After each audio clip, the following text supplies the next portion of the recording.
It's time for Intelligent Machines. Jeff's here. Paris is here. Our guest this week, Dan O'Dowd, is the founder of the Dawn Project. You may have seen their ads on the Super Bowl a couple of years ago. He says he's making computers safe for humanity. He says Elon's not. That's next on Intelligent Machines. Podcasts you love. From people you trust. This is Twit. This is Intelligent Machines with Jeff Jarvis and Paris Martineau, episode 884, recorded Wednesday, August 19th, 2026. Cyber Jim. It's time for Intelligent Machines, the show we cover the latest in AI, robotics, and the smart things all around us. Today, not self-driving cars, but we'll talk about that in just a moment. First, let me say hi to our hosts. Paris Martineau is here from Consumer Reports. Hello, Paris. Hello, Bonjour. Leo. Ça va bien? Bien. Okay. She speaks like a Parisian. Also here, he speaks like a Brooklyner. He is, of course, the Emeritus Journalism Professor of Innovation in Journalism at the City University of New York at the, I'm going to say it, Craig Newmark Graduate School of Journalism. I have to hand it to him on the eve of his publishing. I know. Any day now. Hot type starting to arrive. Oh, he's Tomorrow. He's got a hot one. The magnificent machine that Mine's gave already birth shipped. to mass media. Aren't you wonderful? Thank you, Paris. And we are a mass medium. Our guest today is very, very interesting. You may know the name Dan O'Dowd from the Dawn Project. Dan, it's great to have you. Welcome. Good to be here. When he got out of school at Caltech, I'm going to go back in time, Dan, a little bit. You helped the Mattel game device of the time, which I had. I think a lot of us had. The Mattel electronic football game. Right. The must-have Christmas toy of 1977. National Semiconductor in 78 designed the architecture of the NS-32000, a 32-bit microprocessor that was used in NASA's Global Surveyor. You may remember Surveyor mapping Mars. In fact, that's what Dan's been doing a lot of, is writing highly reliable software. The Integrity real-time operating system, which is the operating system for the B-1B Lancer nuclear bomber. You don't want a nuclear bomber to have crashes or software glitches. If you've ridden in an A380, which many of us have, you were riding on Dan's software, the B2, the B-52, the F-16, F-22, F-35, NASA's Orion. Is this right, Dan? You worked on an unhackable laptop for the FBI? Yep. Every FBI agent had one. They could hook up to the internet securely and communicate to FBI headquarters through a Starbucks link, through a Starbucks Wi-Fi. The most secure internet of all. What is the secret? No one else could do it. That's first of all, to say anything's unhackable is to invite hackers. Was any of this ever cracked? No, I mean I invite them all the time. Go ahead. You say you can hack my software. It's right out there. It's in tons and tons of places. It's not everywhere it needs to be. That's one of our problems, actually, that we're using it in all this different places. It's gone through all the reviews. It's gone through NSA's reviews. We got from the NSA the highest security certification anyone's ever received. No one's even close. Because that's what we do. We build weapons of mass destruction, or at least we build the software underneath them, the operating system software. And it can't ever fail, and it can't be hacked. It just would be catastrophic for that to be true. And we've been doing this for more than 30 years for all the most critical military equipment. That's what they use. They don't use Linux. They don't use other commercial software that just wasn't developed to the standards. We spend thousands of dollars per line of code. We test everything so many times over and over again. I've looked at the same piece of code 100 times. And along with the other people. And that's simply what we focus on, the most critical applications out there. And that's part of why we're here with the Dawn Project, which is the critical infrastructure, particularly the power grid, is the number one problem. But there's some runners up there. But the power grid, we cannot live without it. People don't understand that if we lose the power grid, there will be mass starvation in the United States of America in weeks. There will be you can't, without electricity, you don't have any money. All your money's gone. You can't call the bank. You can't send anything. You can't send a check. There's no way to pay anything. No one's going to deliver anything to you if you don't have money, because they've got something and you give them nothing. There will be no trucks. There'll be no trains from Iowa to California because no one will be paying them. There'll be no food. Yeah. It'll be gone in very short order. The fuel, you won't have fuel to drive your car. You could drive 100 miles or 200 miles. Same thing for your electric car. But if the whole country's down, there's nowhere to go. There's nowhere to escape. The FBI director, recent FBI director, not our current one, but he said this is the defining threat of our generation. The NSA director said that we're going to get hit. They are already pre-positioned. The hackers are pre-positioned in our networks, just waiting for a signal to bring down the networks. So why has our power grid stayed so insecure, despite seemingly all of the people in a position to change this being aware of this problem for quite some time? They don't want to change it. Is it It's a too huge expensive? investment. It's $1 trillion investment that they've got in there, multi-trillion dollars. They would have to redo all the software that they're using right now. And that is going to cost a lot of money. I'm not saying it's not, but we have to. We have to do it. They refuse. I've tried. I've met with them. I've talked to them. They come back and say, well, we're meeting all the government regulations, so we're good. We checked all the check boxes, and that's good. Same thing that telecoms have been saying after the Salt Typhoon hack. The Chinese are still in our telecom system, but they're unwilling to fix it. Well, the friend of the show, they don't know what to do. Yeah. The friend of the show and our theme song, Craig Newmark, has been warning about cybersecurity for some time. And come the recent water hacks, has been saying, "I told you so." Water systems in many states actually have been hacked now. So part of what Craig has argued is that the communication is such that the populace as a whole isn't aware of the threat. Isn't sufficiently aware of the threat to demand political action. Is that part of the reason that you exist? Is to make people aware so that the pressure can be put on to make these investments? Exactly. We've tried. We've gone to the regulators. We've asked them to do it. It's really hard to get them to move on anything, especially today. And hospitals and pipelines, oil and gas pipelines are critical. Without them, you can't get oil and gas from Texas and Louisiana out to California and New York. You're going to run out of gas. With no gas, you can't go to work. You can't do anything. So they're also critical infrastructure that aren't quite as catastrophic as the power grid. But the industry doesn't want to do it. I mean, I understand it's going to cost a lot of money to redo all this software and do it right. It's going to take time and money and effort, but from their perspective, where's the payoff? Is it all a software problem, or is there also a hardware issue? I think all the hardware issues can be overcome with software. They are not the fundamental problem. The fundamental problem is that we use software that was downloaded off the internet, or you got it from Microsoft. When those guys were writing that software, there was not a thing in front of their faces saying, if you make a mistake, people are going to die. That's not what they were told.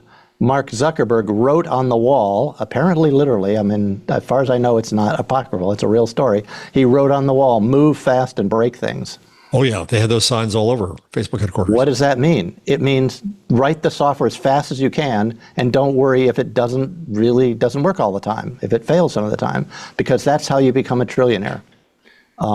You just got to get it out first and best and push it out, and you fix the bugs later. That works if you're doing desktop software, it works for your phone, works for all sorts of things. It doesn't work when everybody dies when it fails. What's the secret to making software reliable? I mean, is it a secret? Nominally, we do talk a lot about it. One is what I said, absolute care. You have to review everything many, many, many times with people.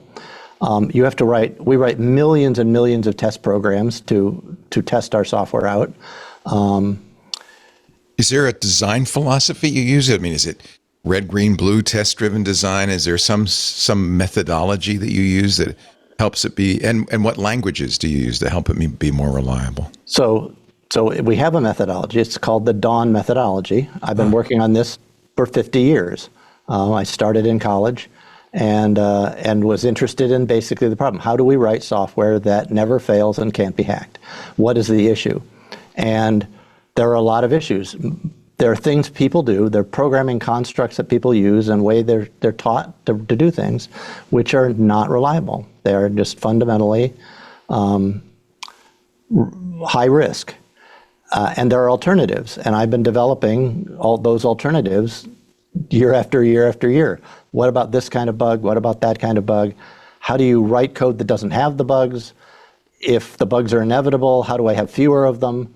If they do happen, can I make them have the least effect, the negative effect on the system?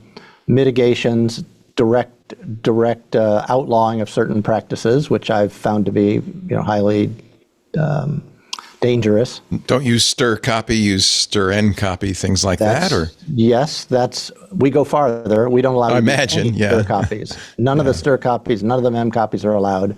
Actually, it's not true. You can use a mem copy, but if you do, you will be called in for a meeting. I will be there along with 5 or 6 other people, and we're going to say, how do you know this didn't screw something up? That's fantastic. You have to demonstrate that you didn't screw it up, and also that it was necessary. Well, right. I'll suggest another way. Other people say, how can we get rid of this thing? Do it right. But there are cases where you have to do it. You cannot remove them, but then you can apply 5 or 6 people who've been doing this for 20 years, and you have to defend it. Right. You have to defend that use. And sometimes we let it go through because it is the only way to do it. Some have said that the key is having type-safe languages, the choice of languages. Do you care about that? Is C++ a problem? C++ is a problem. Yes. We write in a subset of C. We use C, but we've again Safe limited. It doesn't have an actual name. It's our own set of rules, in which we ban certain bad practices.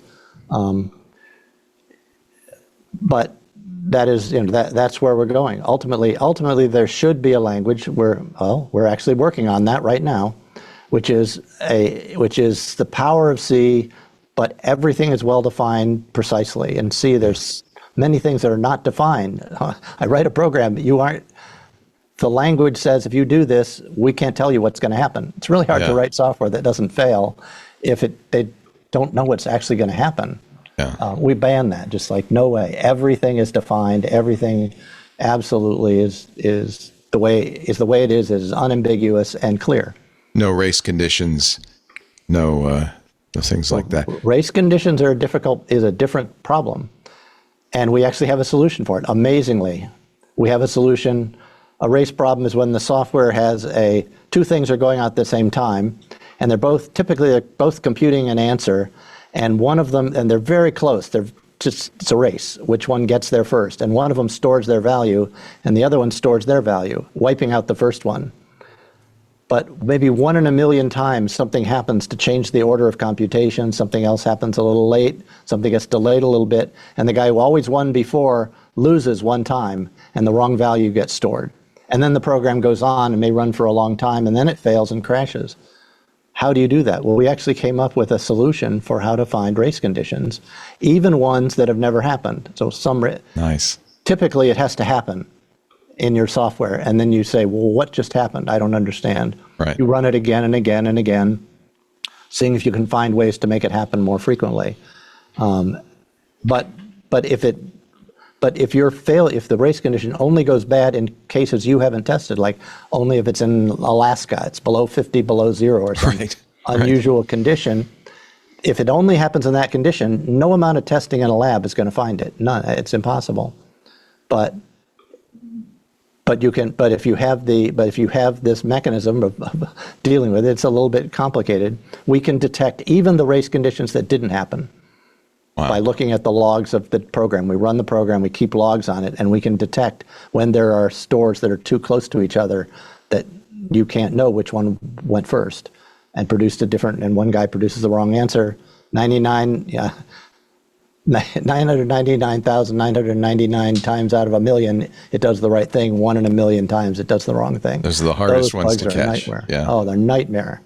So Department of Defense did try this with Ada, which didn't take off. Why did Ada fail? Or should we have something like Ada?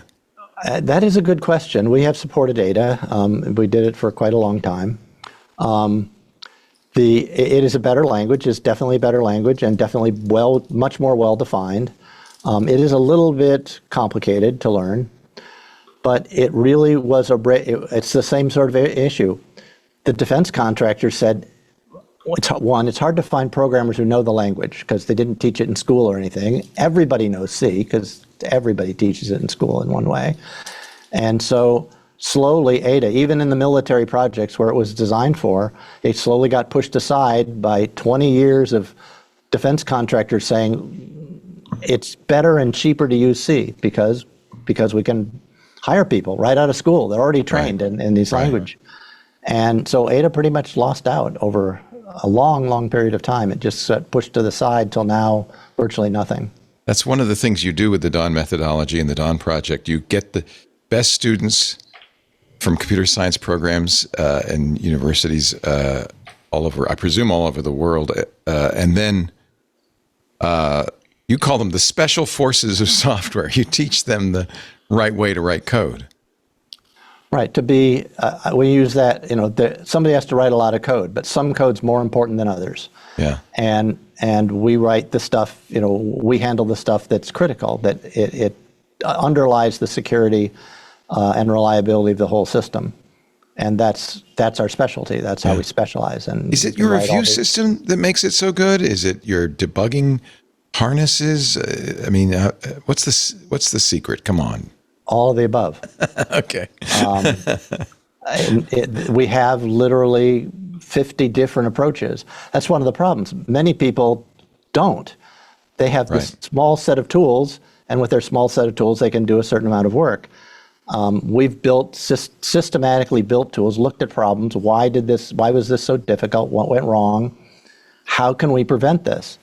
I don't believe anybody else does that. I don't believe you'll find a single person in the world who does that thing, which is look at problems, analyze what went wrong, find a way to reduce that error, understand what went wrong, find a way to reduce the error, find a way to find the error when it occurs. That's what we do. Everybody else doesn't do that. They're busy cranking out more code. We're still cranking out code, but we're looking at what the problems are.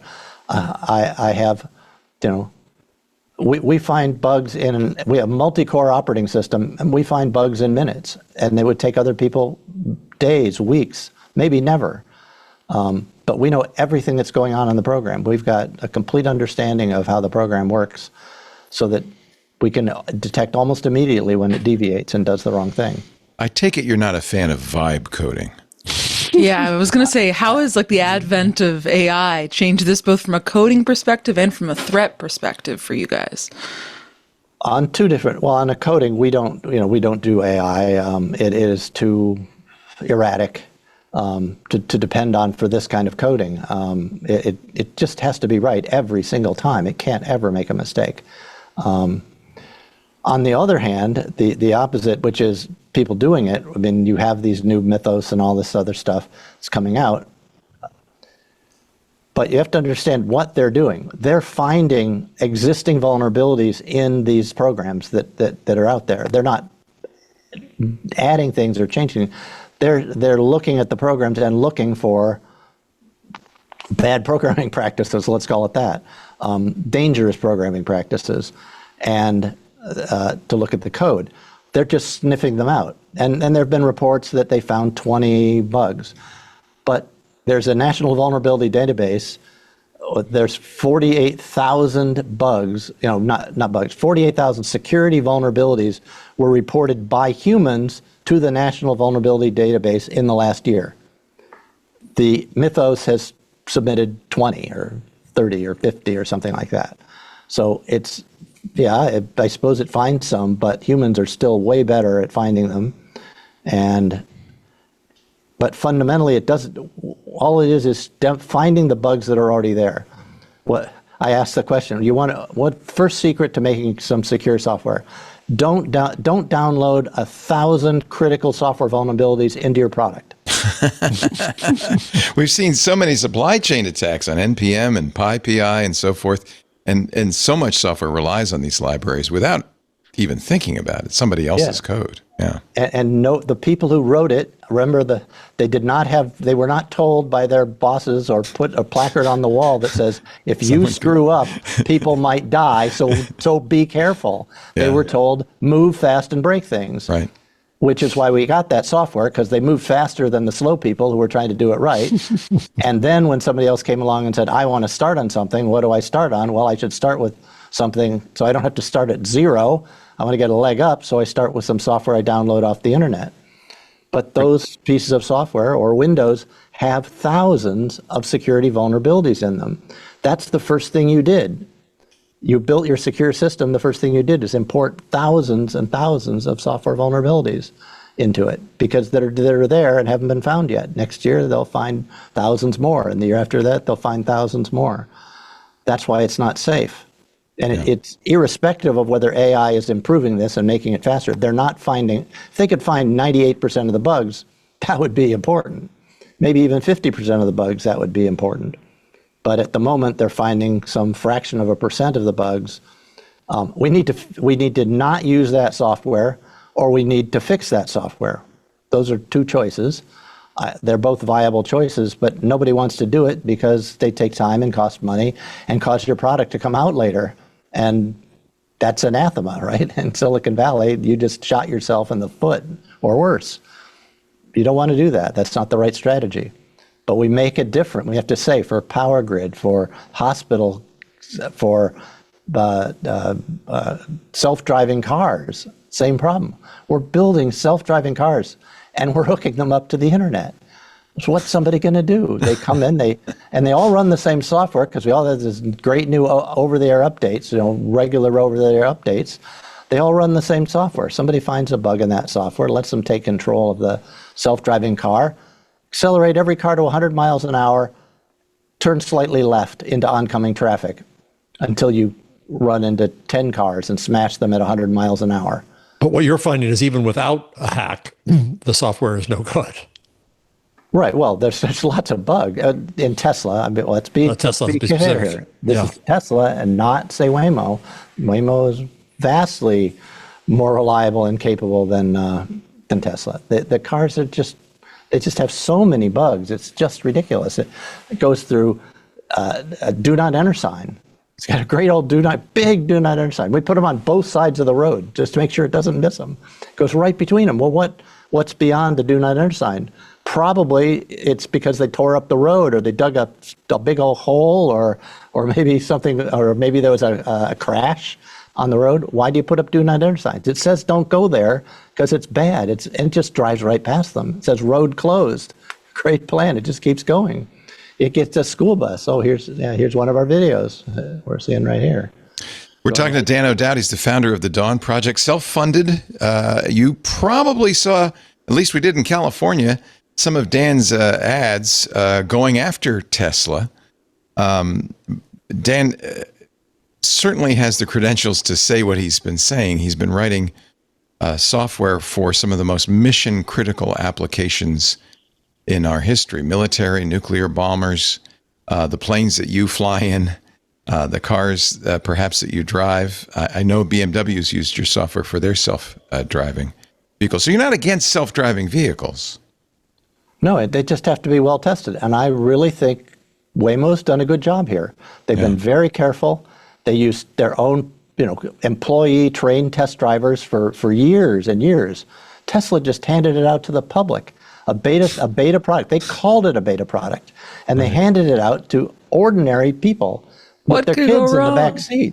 Yeah. And the sensors we're just aren't beta there. testers. I mean, for their I software. experienced this when I was in Washington, D.C. last year. I was picked up by an Uber with a human sitting in the front, and he starts asking me, he's like, well, how do you feel about Elon Musk? What do you feel about Tesla? And he reveals 5 minutes into the road, he's like, yeah, I've had full self-driving on the entire time. I'm never touching this car wheel. And I'm like, sir, let me out. I didn't sign up for this. Right, and neither did the people on the side of the road.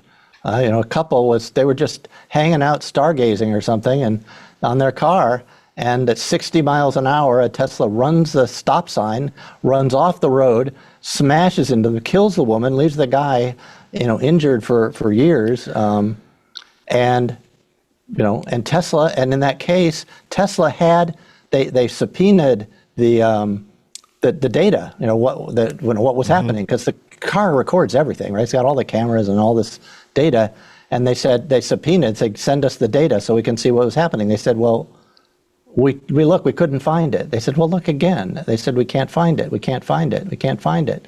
So the plaintiffs hired a hacker to come into the car, and guess what? He found it. It was a deleted file. They deleted the file that had all of the critical data that showed that they were totally in the wrong, right? That in this case, they deleted the data.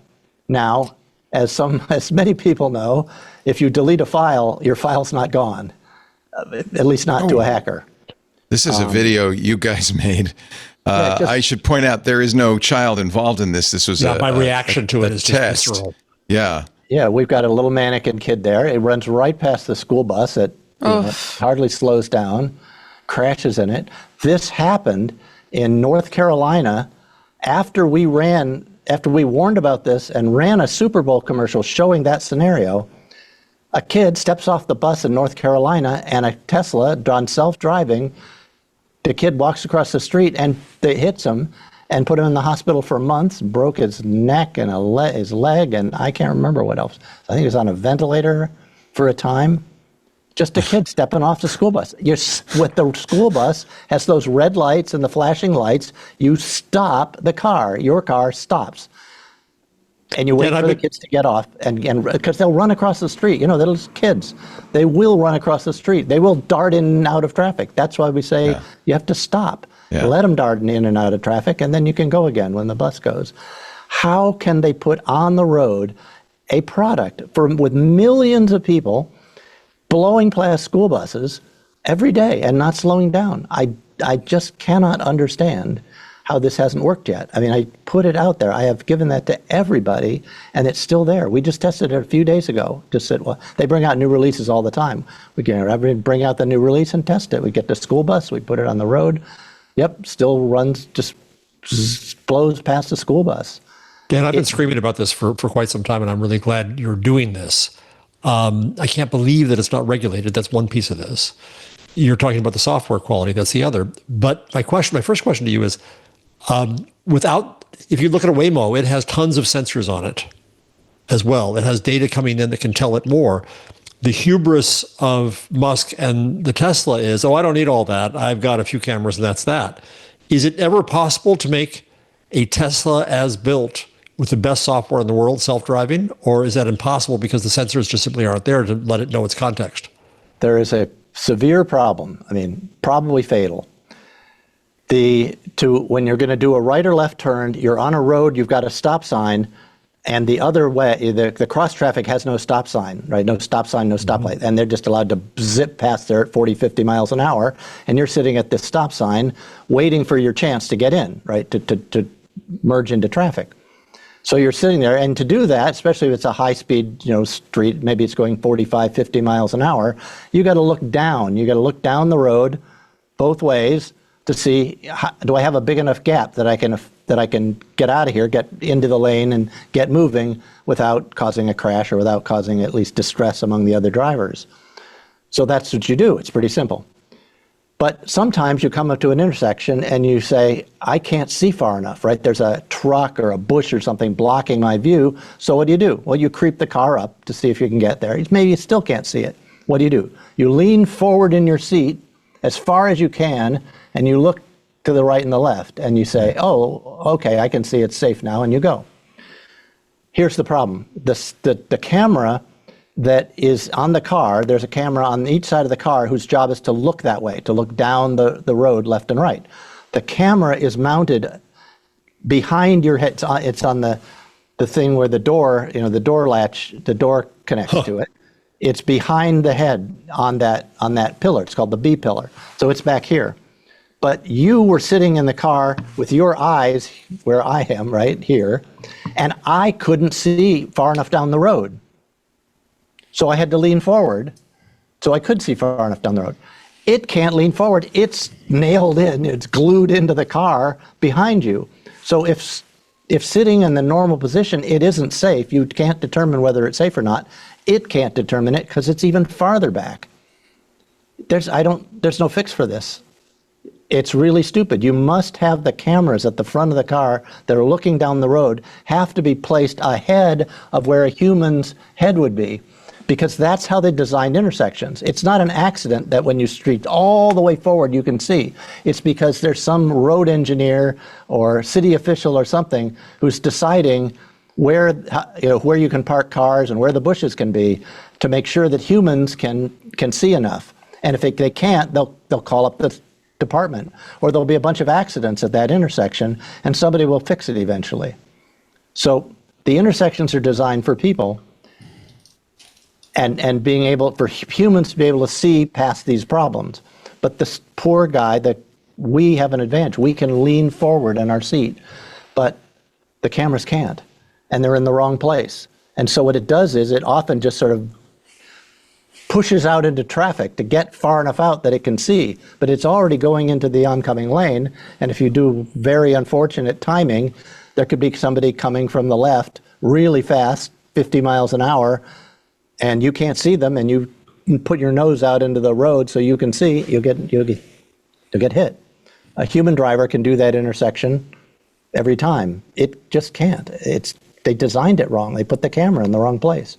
There are a bunch of issues like that. As bad as that is, the damage is somewhat limited compared to what you talked about earlier, the problems of the electric grid. Why have you focused on Tesla instead of what is clearly an imminent danger with our electrical grid or our water systems or all sorts of infrastructure? Well, we do. I mean, that we do focus on the power grid. It is part of it. But also, one of the problems that I have is people will say, well, it's not, I say it's not secure. How am I supposed to demonstrate? They'll say it is secure. Right. And I'll say it's not. And yeah. How do we find out? Well, I don't know. I could hire some people to hack into the power grid, but that's against the law. Right. If I hacked into there, or my own people hacked into there, I could be arrested for hacking in their system. Right. So I can't do that, but I can buy a Tesla, right? And I can show that it does terrible things. It's killed 60 people. The Pinto deaths. Remember the Pintos back in the 70s? Unsafe at any speed. The Corvairs, the Pintos with the exploding gas tanks in the rear. Yeah. The total number of fatalities are less than the number with Tesla. Right. Already today, I think the Pinto was 27 deaths. We're at 60 now that we know about. We don't even know about all of them. So what do Elon Musk and the White House have to say to you?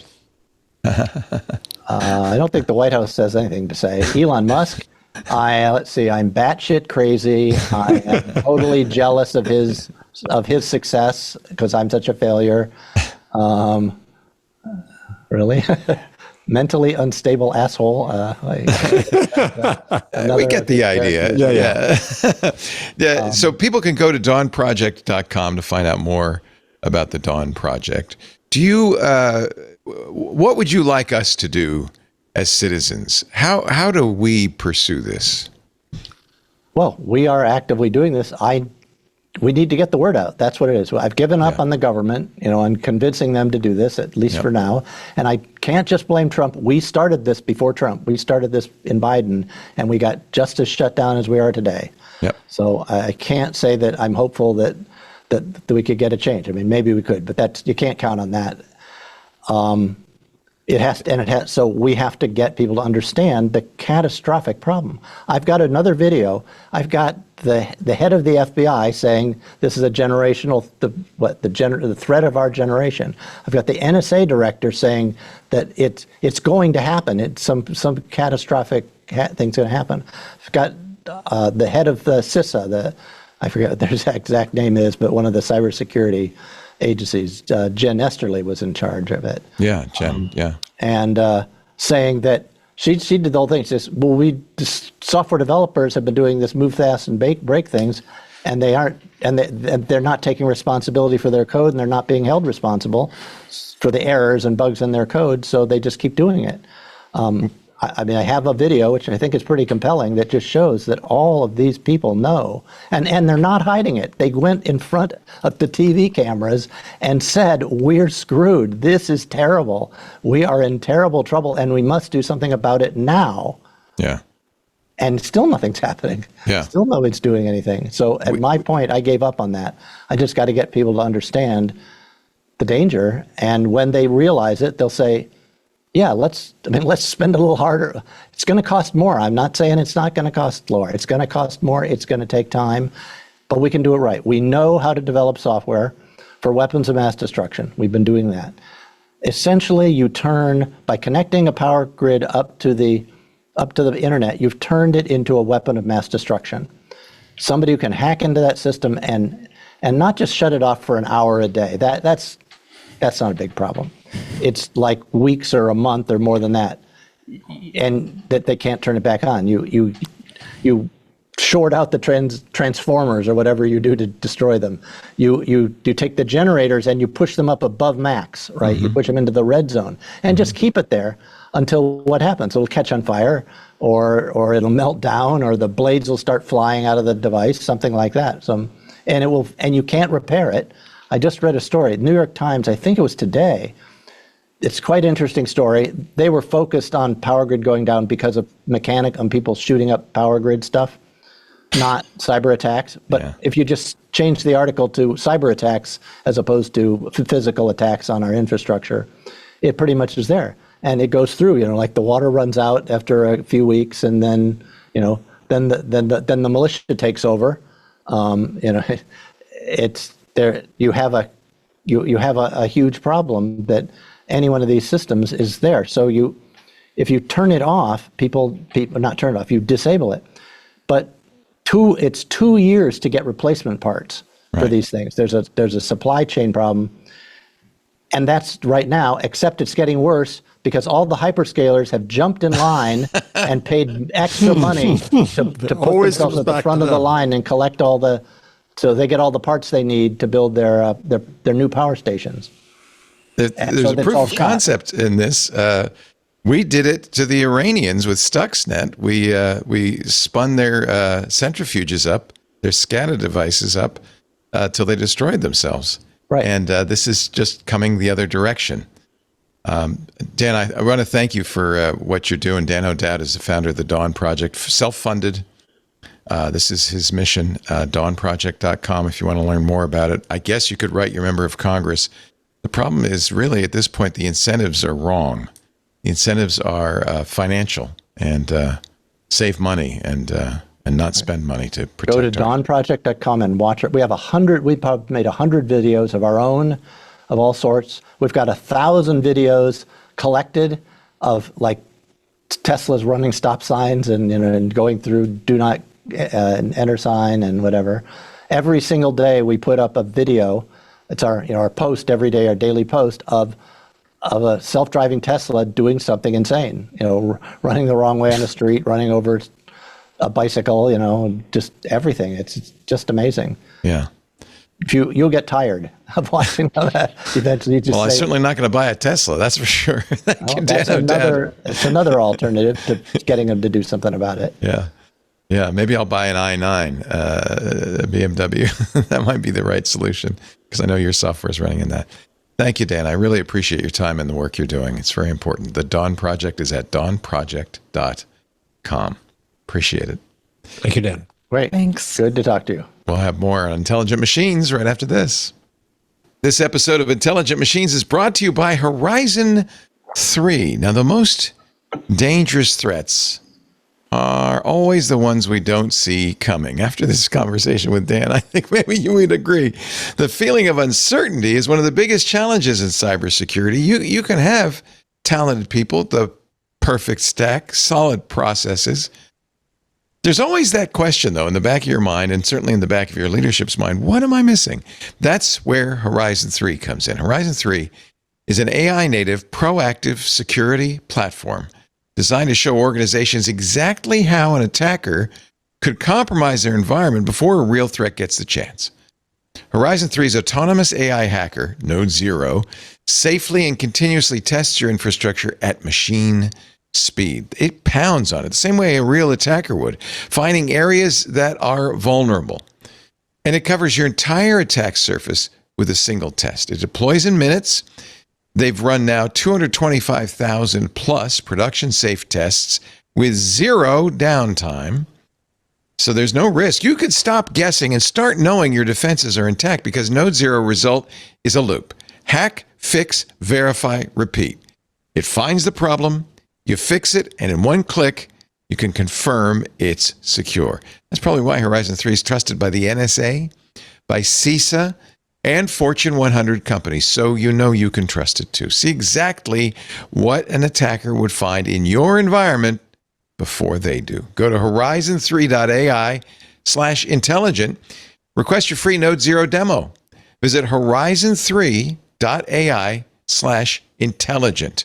That's horizon3.ai/intelligent. No commitment required. Results in hours, not weeks. And we thank Horizon 3 for their support of intelligent machines. Well, hello there. Hello. Jeff Jarvis and Paris Martineau. That was a uplifting conversation. It always is. I hope we survive the next couple of decades. That's all I can say. Well, Paris is hoping for a little longer than that. Yeah. You and we don't need much. I don't know. I also kind of hope I survive the next couple of decades. People often ask me about incredibly long-term things, and I'm like, I don't know if we're all going to be around in 30. Yeah, 10 years would be a start. Okay. 10 years would be great. I'd be happy for 10. Well, you should do what I do, which is just assume every day is your last, and when you get up, you go, yay, I made it. I think we've talked on this show before about my use of the WeCroak app, which 5 times a day gives me a notification, right. Don't forget you're going to die. And I think that's really important. Yeah. I was trying to remember exactly that app to tell somebody about. And I remembered the emperors of Rome, and they were getting their Never forget honors. the emperors of Rome. I think about them all the time, as you know. They're riding their chariots. They're getting their laurels, their honors for their successes and victories in battle. But they always had somebody standing behind them going, memento mori. Remember, you. Okay, I actually do think that a lot of our problems would be fixed if every billionaire had just one guy who had to follow him everywhere and be like, memento mori. It's probably apocryphal, but that's a great story. Anthropic's making money. Well, Ed Zitron may disagree. Of sorts, yeah. Yeah, sort of. Anthropic revenue, according to Bloomberg News, jumped to $11.5 billion in second quarter. That's not making money. That's revenue. Yeah. Yeah. How much did they spend in that quarter? We don't know. They're not public yet, although... Interesting how that number gets leaked, but not the bad one. Revenue surged 14 times in the second quarter for year over year. So they and I'm not surprised. They have a great reputation. Everybody uses them for coding. But yeah, we don't know what it cost for them to generate $11.5 billion in revenue. But we will if they go public. And the IPOs now, I'm hearing for both OpenAI and Anthropic, are somewhat imminent, maybe in a couple of months. And the Anthropic OpenAI's might take longer because at the same time, we also got news leaked that OpenAI's revenue, I'm forgetting what it was on a quarter-to-quarter basis, but it was below expectations. It hadn't grown as fast as they thought. I think was this another Ed? Because he seems. No, I think it was. No, this was I think it was the Wall Street Journal. Okay. Mm-hmm. Yeah. Okay. Meanwhile, but the other leak from the Anthropic discussions is an IPO headed at $2 trillion. $2 trillion. Yeah, I remember when it was a big deal when a company was valued by the market at 1 trillion. Although Apple's approaching 5, Nvidia's very close behind, over 4. So I guess 2 trillion is not that much. Well, you think people will buy Anthropic stock? Yeah. Oh yeah. Probably.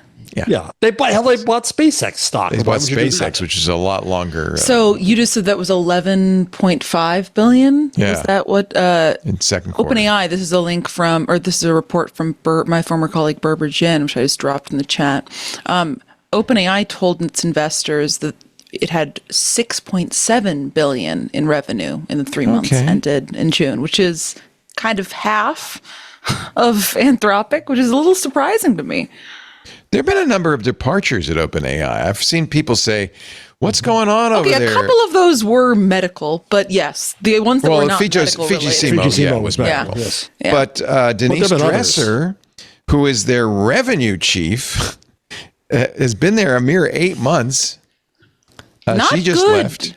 Yeah. When your revenue chief leaves quickly, fall in the run up to an IPO. You get the feeling that maybe she said, "Oh boy." On the other hand, I don't give a lot of stock to people coming and going at these AI companies because there's so much money flowing and there's, they're being enticed all the time by the competition. Come on over here. Come on over here. We'll write you a check for $1 billion that, could well be other reasons. Dario Amodei, the CEO of Anthropic, posted for the first time in a long time, if ever, on X. He says, "I don't usually spend much time on social media, but damn, we're taking a beating in the public's domain. So I wanted to engage here because," no, he didn't say that. "I want to engage here because it really brings out the heart of an important conversation." I think this is clearly a response to Mark Zuckerberg's essay about how you don't want AI to be concentrated in the hands of a few. He says, "I think that's a false choice." And he says, if I can summarize, basically, you have to have this concentration of power because it's so expensive. Yeah. Very funny to say that as one of the two companies that are concentrating that power. Right. He says, and he admits a crude analogy is the formal court system can sometimes feel stuffy and elitist, but it does a much better job of defending the rights of vulnerable individuals than the alternative, mob justice. So I love that he's like, the options are me and one other company get all the money in the world or mob justice. Which one do you want? He says structurally, AI is a technology that tends to concentrate power, not because of regulation, but open weights do help some with this, but are nowhere near a sufficient solution. They simply shift the concentration somewhat to those with the most compute and chips, so that's the Frontier Labs plus some hardware providers. Think NVIDIA? Yeah. By contrast, I think the right rules of the road can simultaneously address AI's cyber-bio alignment risks, something Anthropic was founded to address. Institutionally constrain the power of the frontier AI companies. Regulate us. Come on, regulate us. And leave room a little bit for open weight models while also addressing the specific risks they bring. He's very focused on risks. And I understand why. He was the one who said Mythos, we can't, is so bad and powerful, we can't release it. Now OpenAI is saying, by the way, we better not release Astra. Well, wait a second here. When they say that they're focused on safety and risks, that you have to take that with a grain of salt the size of Utah. Because what they're talking about, on the one hand, is doomer, and the other hand is marketing. Right. And they're trying to act as if though they're the safe ones, so regulate everybody else and knock them down, and we're the only good ones here. No, I don't buy that. I don't buy that at all. What if he said? I'll give you the counter argument. What if we assume that these open weight models from China, which I use heavily, you traitor, you. I'm a traitor. If they get as good as Mythos or Astra, and they're able to come up with bioweapons, nuclear weapons, hacks that are impossible to stop, there's nobody can stop those because they've been released. They're out in the wild. I can run them here. Isn't that a You risk that could we should hack worry the about? water grid. Well, if I were a bad guy, I'd absolutely be, downloading these open weight models and throwing as much power at them as possible, trying to create new hacks and phishing emails and stuff. Doesn't the fact that these are open and widely distributed, isn't that a bigger risk than a nice, friendly company that is a black box that you don't know how it works, and it's they caused have problems, and you don't know? A place down in San Francisco on Market Street. Far be it from me to agree with David Sachs, who tweeted in response to this, Dario believes frontier AI is too powerful to distribute. We believe it is too powerful to centralize. Dario appears to believe sincerely that safety and progress are best served by centralizing authority in a marriage of corporate and state power. The weight of human history gives us reason to fear that outcome. He who is friendly with the current power. Yeah. Yeah, isn't that interesting? Although I think Sachs joined the Trump administration at the behest of his supporters, people like Peter Thiel, to go in there and say, no regulation of AI, no regulation of AI. And now that, it's kind of roiling around Washington, maybe we better regulate AI. I think that's one of the reasons. Yeah, but they're not saying that because they see actual safety, I don't think. They're saying that because of the political stress that's out there. People are now, the public opinion in polls against AI is strong, fighting against Meta's perv glasses, against data centers. The vibe is against them. Then there's Bruce Schneier, who I deeply respect, like a lot, who wrote an essay for The Guardian with Nathan E. Sanders saying if the markets reject OpenAI and Anthropic, in other words, if there's an AI crash. I think Nathan wrote it and he posted He signed it? He posted it. The U.S. should nationalize them. It says written with. Oh, written with. Sanders. You're right. Quite right. Yeah. Sorry. I'm quite right. So first of all, do we know who Nathan E. Sanders is? I think he writes a lot of stuff with Bruce. Schneier is a widely respected security guru. I think the world of him. I've met him. I know him. We've had him on shows. He says that if the evidence suggests the market could reassess that these companies offer nothing of financial value, in that case, perhaps we can return them both to their original purposes, right? OpenAI and Anthropic both were originally I think Anthropic's a public benefit corporation. They're founded with the idea that, we don't want to make money in this. We want to help mankind. Not just too a little much. bit. Help mankind. He says if these AI companies should fail in the financial markets, the U.S. should nationalize them. Now, the model he's using actually, convert them into national labs. So we have a really amazing system of national labs, which were originally created to develop atomic power and the atomic bomb. Just that. Well, but they have done a lot of amazing. Yeah, Brookhaven and Lawrence Livermore. Lawrence Livermore, exactly.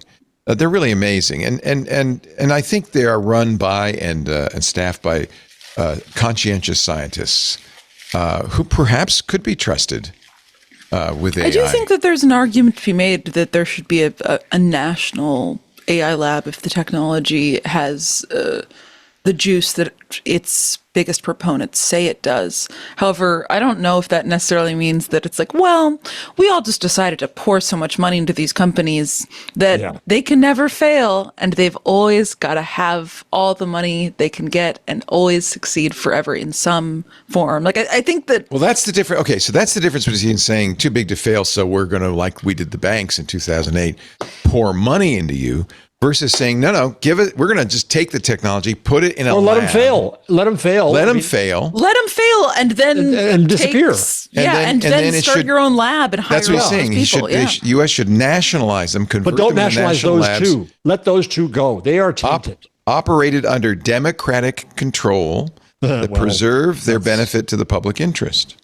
But why those? Why I think what Paris is saying is, why would you rescue any ashes from their fire? Why not just let them die? Because they have the best technology.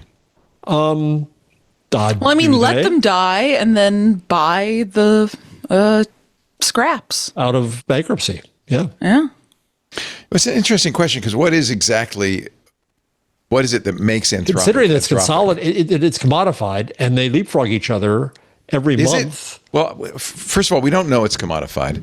We don't know if it's the people if it's the process, we don't really know because they're so opaque.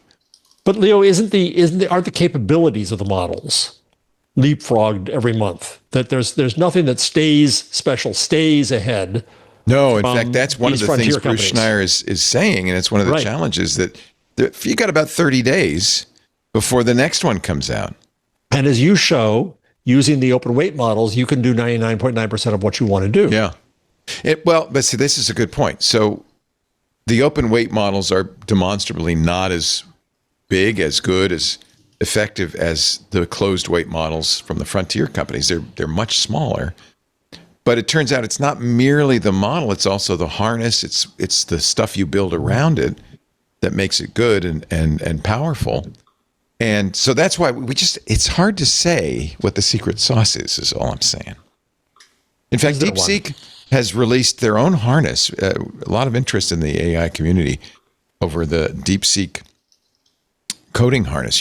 That it's hard to remember. It was so long ago, like 8 months ago, Anthropic released the Claude code harness around its Anthropic models. Open at the time was Opus 4.5, then 4.8, and now Fable and so forth. And that was an eye-opener. People started using Claude Code, and suddenly those models, which were mostly just chatbots before that, were really useful tools. And they learned a lot about, well, you have memory, you have skills, you have a whole bunch of infrastructure that makes the model really powerful. That's not that. It's less than a year ago, which is kind of amazing. We're making huge progress. But it's kind of it's jagged. Like the models themselves, it's unpredictable where the next thing's going to happen. I don't look. Part of the problem is, do we trust government these days? We don't. We've been let down I would by prefer it be. I governments. mean, full disclosure here is Brookhaven is part of Stony Brook, where I. Brookhaven is amazing, as is Lawrence Livermore. And so I used to cover Lawrence Livermore when I was in San Francisco. Yeah. They do amazing things, and universities. I would trust universities a lot more to be working on this at that level. And where is the Bell Labs of our day? If you're going to put it in private hands, There you go. the ethos of Bell Labs was very different, and that was required because of the regulation. It was because Bell was a monopoly. It's far more complicated. They were forced to create Bell Labs. Is that the case or no? I don't know if they were forced to do that, but I think that they were forced to open things up. They couldn't hold on to certain technologies as proprietary because they were a monopoly. They gave away Unix. Yeah. It's an interesting one of many interesting philosophical discussions. He says, while we believe, this is Bruce Schneier again, that these companies are unsustainable as private firms. So he's already there. He's already saying he says they can't. Game's over. Because it costs billions. And by the way, Darren's pointing this out, and it's true. The model alone, these giant models like Mythos, a 10 trillion byte model, cost billions to make. Just to make, let alone all the other stuff, the post-training, all the things you do to make that model useful. He says, we believe these companies are unsustainable as private firms, but the timeline remains unclear. The primary investor story is that AI is a race to artificial general intelligence. Ugh. And and there you go. Jeff says it all. The bet seems to be that the two companies can convince enough people that this outcome will turn them to a profit, go public, and then make their investors and employees rich before the bubble bursts. It's a race. Yeah. It's the same thing, by the way, with Uber, right? Uber was never a tenable business unless you had self-driving cars. But people invested in it because they thought, well, there is upside. It may be well, that's distance. a good example because I'll trust Waymo with my life. I will not trust Elon Musk, nor will I trust Uber with my life. Right. And so I don't trust Sam Altman with my life, or Dario Amodei. Right. And I think that that's becoming very common now. So part of the issue here is that these companies may be so tainted in the public perception that yes, there'll be fools who buy them on the market. They bought SpaceX, but that doesn't mean how's that going for them? Exactly. And SpaceX wasn't just an AI play. I think SpaceX, people loved the whole idea of we're going to have asteroid mining. We're going to have data centers in space. We're going to have 1 million people living on Mars. I mean, all of this was They're going to put more Teslas in space, probably. It's all sci-fi. But remember, all you have to do to win in the stock market is convince people of the story, the upside. He concludes, but suppose that the bubble bursts. If the U.S. is smart, it will catch the companies as they fall.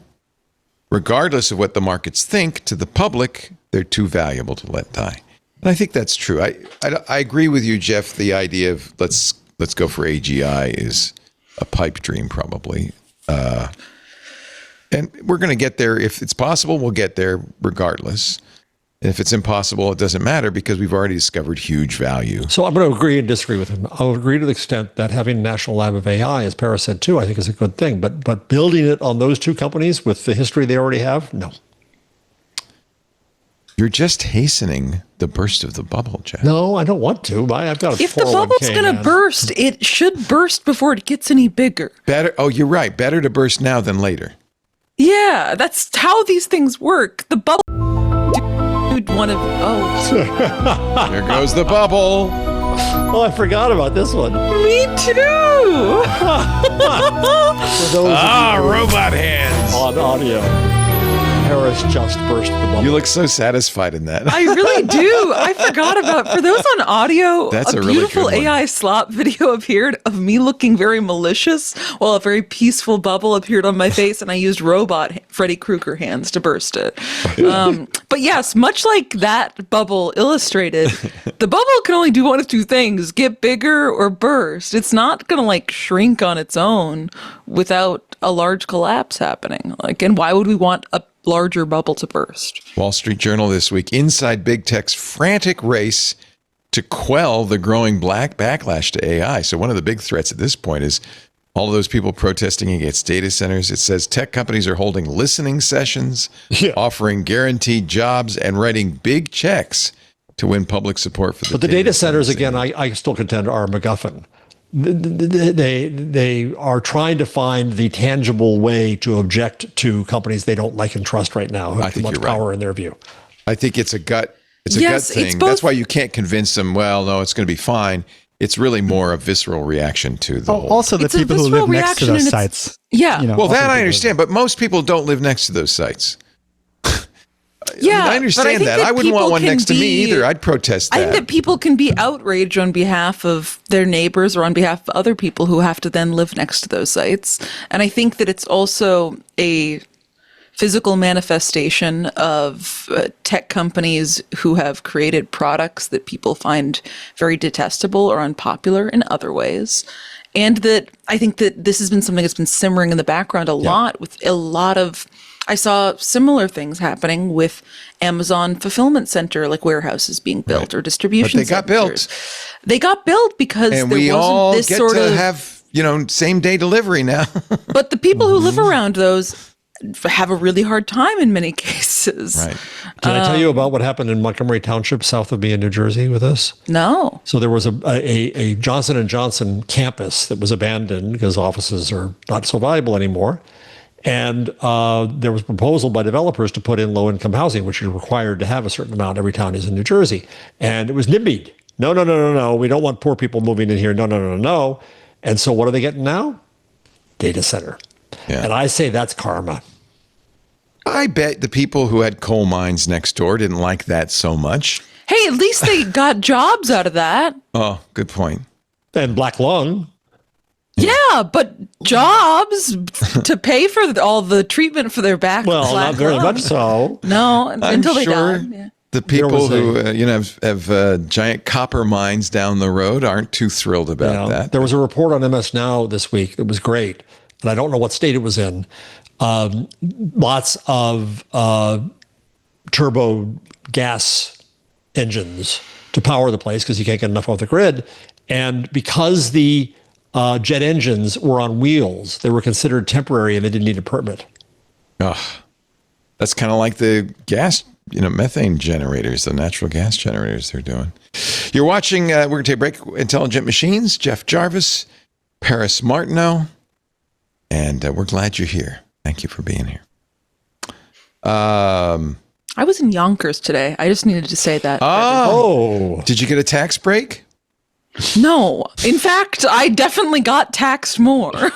Oh, In fact, I have to spend money every year because occasionally I go to Yonkers. Is Do you have to Yonkers count where the days that you're there? Yes, if I want to reduce the amount of tax I pay, but it's not enough that this year I was literally trying to do the math. you get a tax cut for every day you go to Yonkers? No, whatever day you're No, not there. I have to I would have to pay more. I think there's a very complicated sheet just where you have to weird. be like, well, I'm paying tax. I'm a non-resident of Yonkers who has an employer in Yonkers. And I don't really work there. I work remotely in New York City, but sometimes there's been a couple of days where I have physically gone to Yonkers, and I was like, at a certain point, I was like, my time is worth more than this. How far away is Yonkers from? Took an hour and 37 minutes to get there, and train. an hour and Not 37 like you minutes. timed to it get or back. anything. Yeah. Wow. I did because I had to make sure that I could get here enough to put all my stuff away and be on the Thank show you. today. Today, In fact- I went there because I had to pick up all my stuff I wanted in the CR auction. What'd you win? What'd you win? What'd you win? Well, the things that We should I won for explain, myself. first of all. Explain what's going on here. The CR auction is a wonderful, lovely benefit of working at Consumer Reports is that we test anything and everything you could ever think of.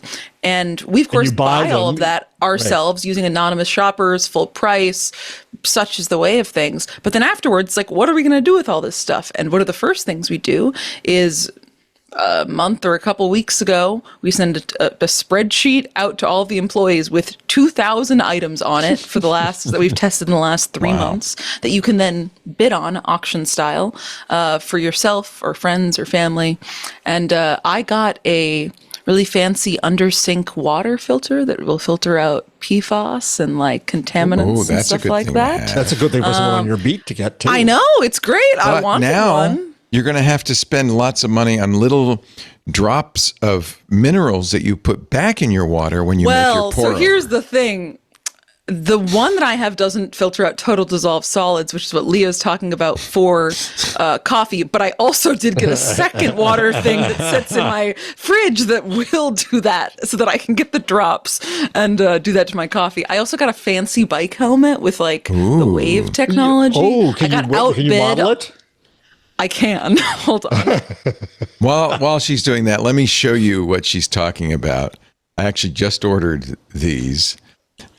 Jeff, I'm sorry. Jeez, yeah, you should apologize. So these are little mineral droppers. They have little minerals. Oh, look at you. Oh, it's got a fairing that drops down to It does, reduce and you can- airflow.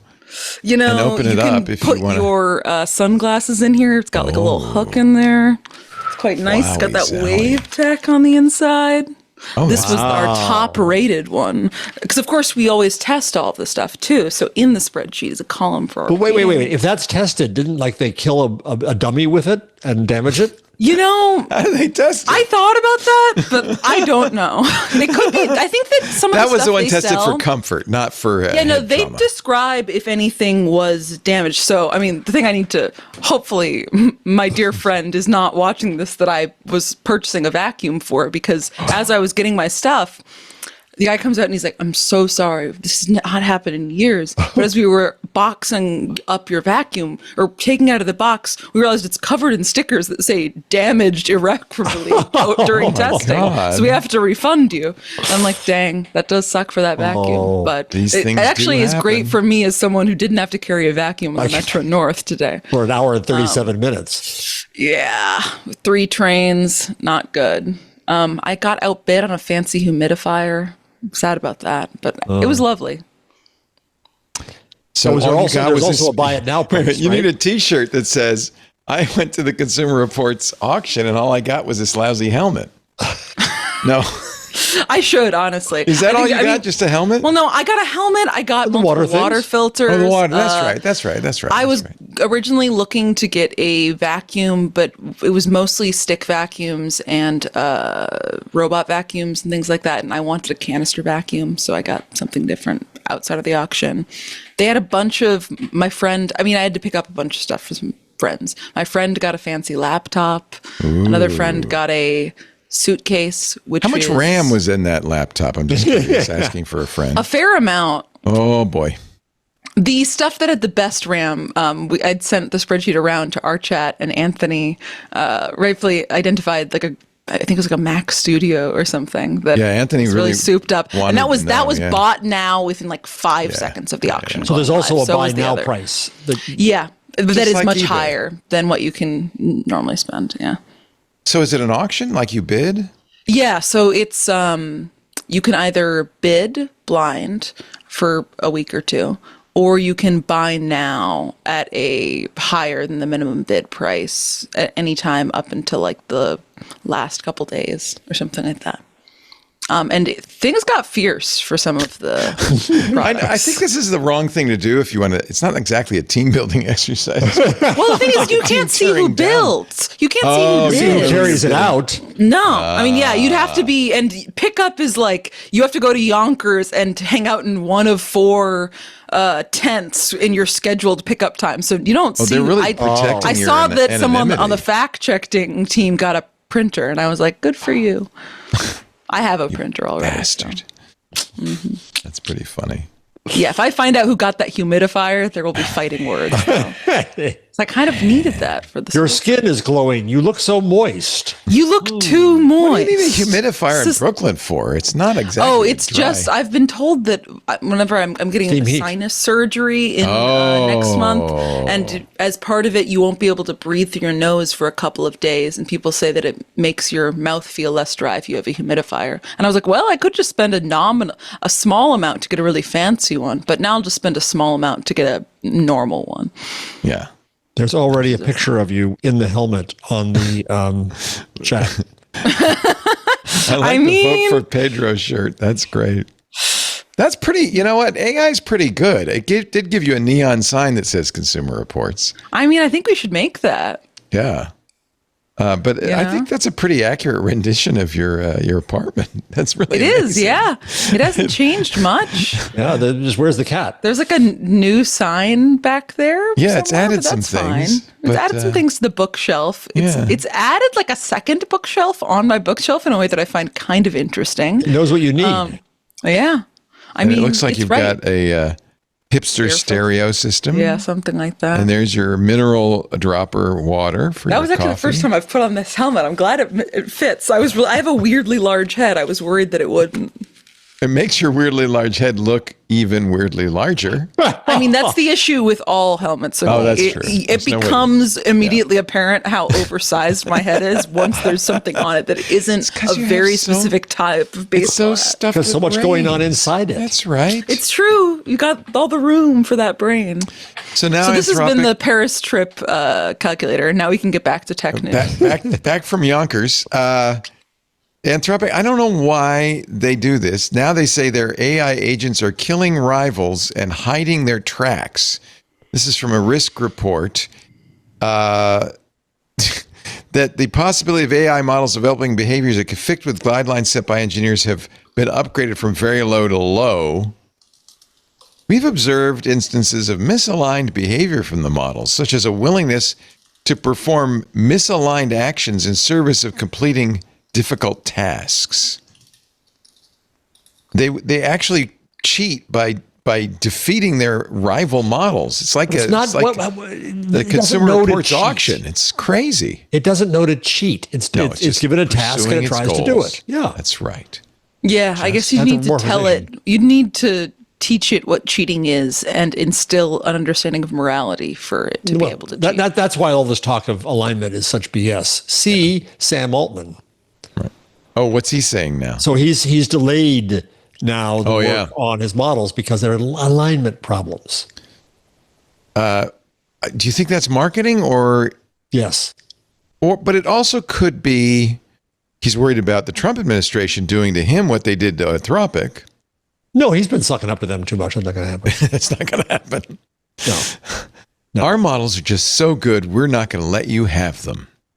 They're actually isn't slowing the down pause their related training. to the fact that what we were talking about the other week, that OpenAI had something built into some version of like a constitution that said if any of our models take these sort of aggressive actions outside of the parameters of what we've set, that will be a flag for us to slow down work in some specific ways. It actually said we will give our technology to our competitors. That we will, it was a weird kind of a... That's cool. Kind of a utopian clause, which has, by the way, since disappeared. Yeah, I'm shocked that, probably is I not think gonna this is your exist in the former foreground. colleague, Alex Heath, writing this. For Time. By which we must mean that the actual writer was Claude. Because he said that he uses... Oh, does he? He has said that he's found it incredibly useful, that a big part of his workflow is putting all to most of his notes and reporting and material in there, and then has AI do the first draft, and then he just kind of edits from there. Yeah. Interesting. I mean, I can understand that. Do you know what he would say about the text watermarking that Anthropic's doing? I suppose we can see. I mean, he's been very transparent about the way he uses AI. I've been thinking about what you said last week, and I think you're right. It's certainly, I understand the motivation to say, well, less so for text, more so for images and video. It would be really good to know if that video was a deep fake, right? I mean, we should have that. And I think that's what the EU's real intent was. Well, let's stay here for a second, because I owe an apology to Paris, because I was wrong. Because look at that smile on her face, just hearing that. I really tried to contain it too, is the problem. I'm going to go get my bicycle But helmet. unfortunately, Hold on my a second. favorite... My favorite words. So last week I had berated Paris, thinking that with the watermarking people can be identified. And when we found out more about the watermarking, Anthropic, if we trust them, says no, you can't. But you have to trust them. No, right. Well, no, I think the methodology doesn't do it on its own. I don't think it does either. You're right. Now, they could also record things, and they could be subpoenaed if they record it. That's a whole different question. But this methodology, but I think that every company could be. Part of the reason I don't really credit what Anthropic says about it is they have already been caught putting stuff in Claude code that does trace you.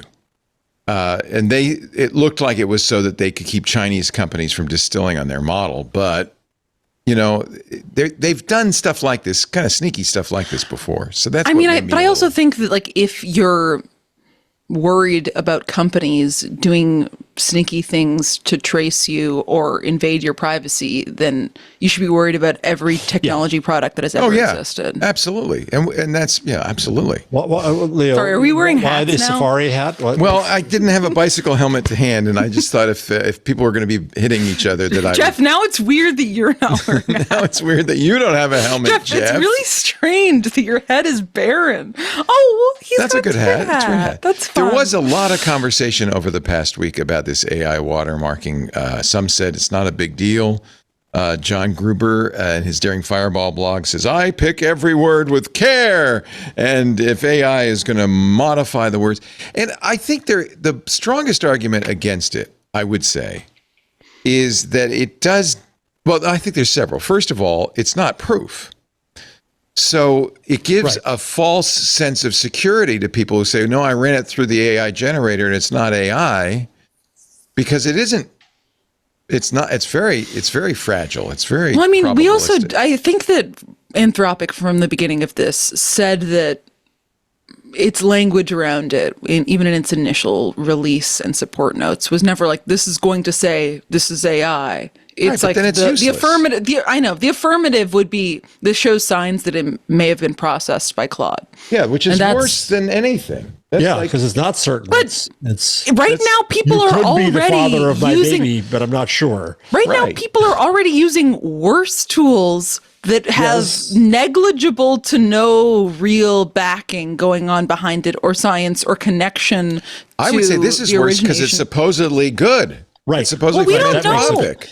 So it's worse because it isn't reliable. And we're not going to know. It disadvantages people, dyslexic people and others, non-English speakers, non-native speakers. Well, this tool will not do that, is actually the thing, because what you're talking about is that historically, and for what we've seen with all the tools basically current in the market, I don't know about if Pangram falls into this, but the ones that are looking based on kind of how the text sounds and common tells ends up, as Leo was just saying, disadvantaging people who are not like native English speakers. And that's because a lot of they often end up using a lot of just the same patterns of speech in completely innocent and normal ways. But the way that Anthropic described this, which is similar to Gemini's synth text ID, is it's about specific signals and patterns in the key. In the key and in the types of randomness used to select certain words. And it seems unlikely to me that it's extremely unlikely, just given how humans work, that a human person, much less like a non-native English speaker or whatever language you're writing or speaking in, would be using like adjectives and words with the identical patterns of randomness set by a machine. Well, if I write my thing in English and then I have it translate into German, I'm sorry, I'm taking the hat off. It's a nice hat, but take the hat off. Then the problem is that it will work the same for translation and editing as it does for writing. That is, I think, a real part of this, is that translation will be got up in this, and people need to be very clear. For my students who have English as a second or third or fourth language, it's an issue. The thing that happened after the show last week is we had a discussion in our little chat after Anthropic released more about its methodology. And the objection that I had, which I wrote up on my blog, is that it's making a commentary about language and the worth of words that I'm not going to use it to write for me. They can do what they want. But what they've said is, because in the context of weather, overcast and gray, what's the difference? No, it makes no difference.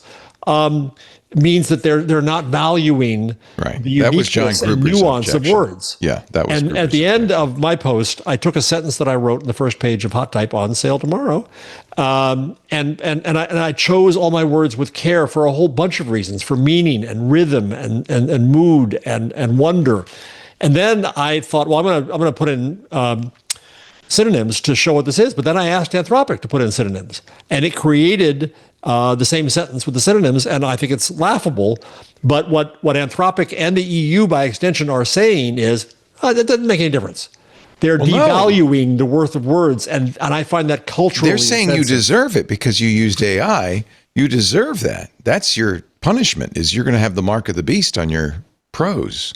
No, what they're saying, no, see, that's not that, because I'm not going to use it to write. What I'm saying is that they're saying that if these synonyms are close enough, who cares? So a writer who takes the care to find the worth and the nuance. Right. I mean, they said that, but I agree with you, Jeff, on your points about language. But I also think that I don't think that Anthropic I think that none of these companies ever gave me the indication that they cared about word choice. Like, already the models were treating overcast and gray as effectively like synonyms. And, you know, if it was like an 80-20 split, in the thing that would mean 80% of outputs would use overcast and 20% would use gray in that same sentence.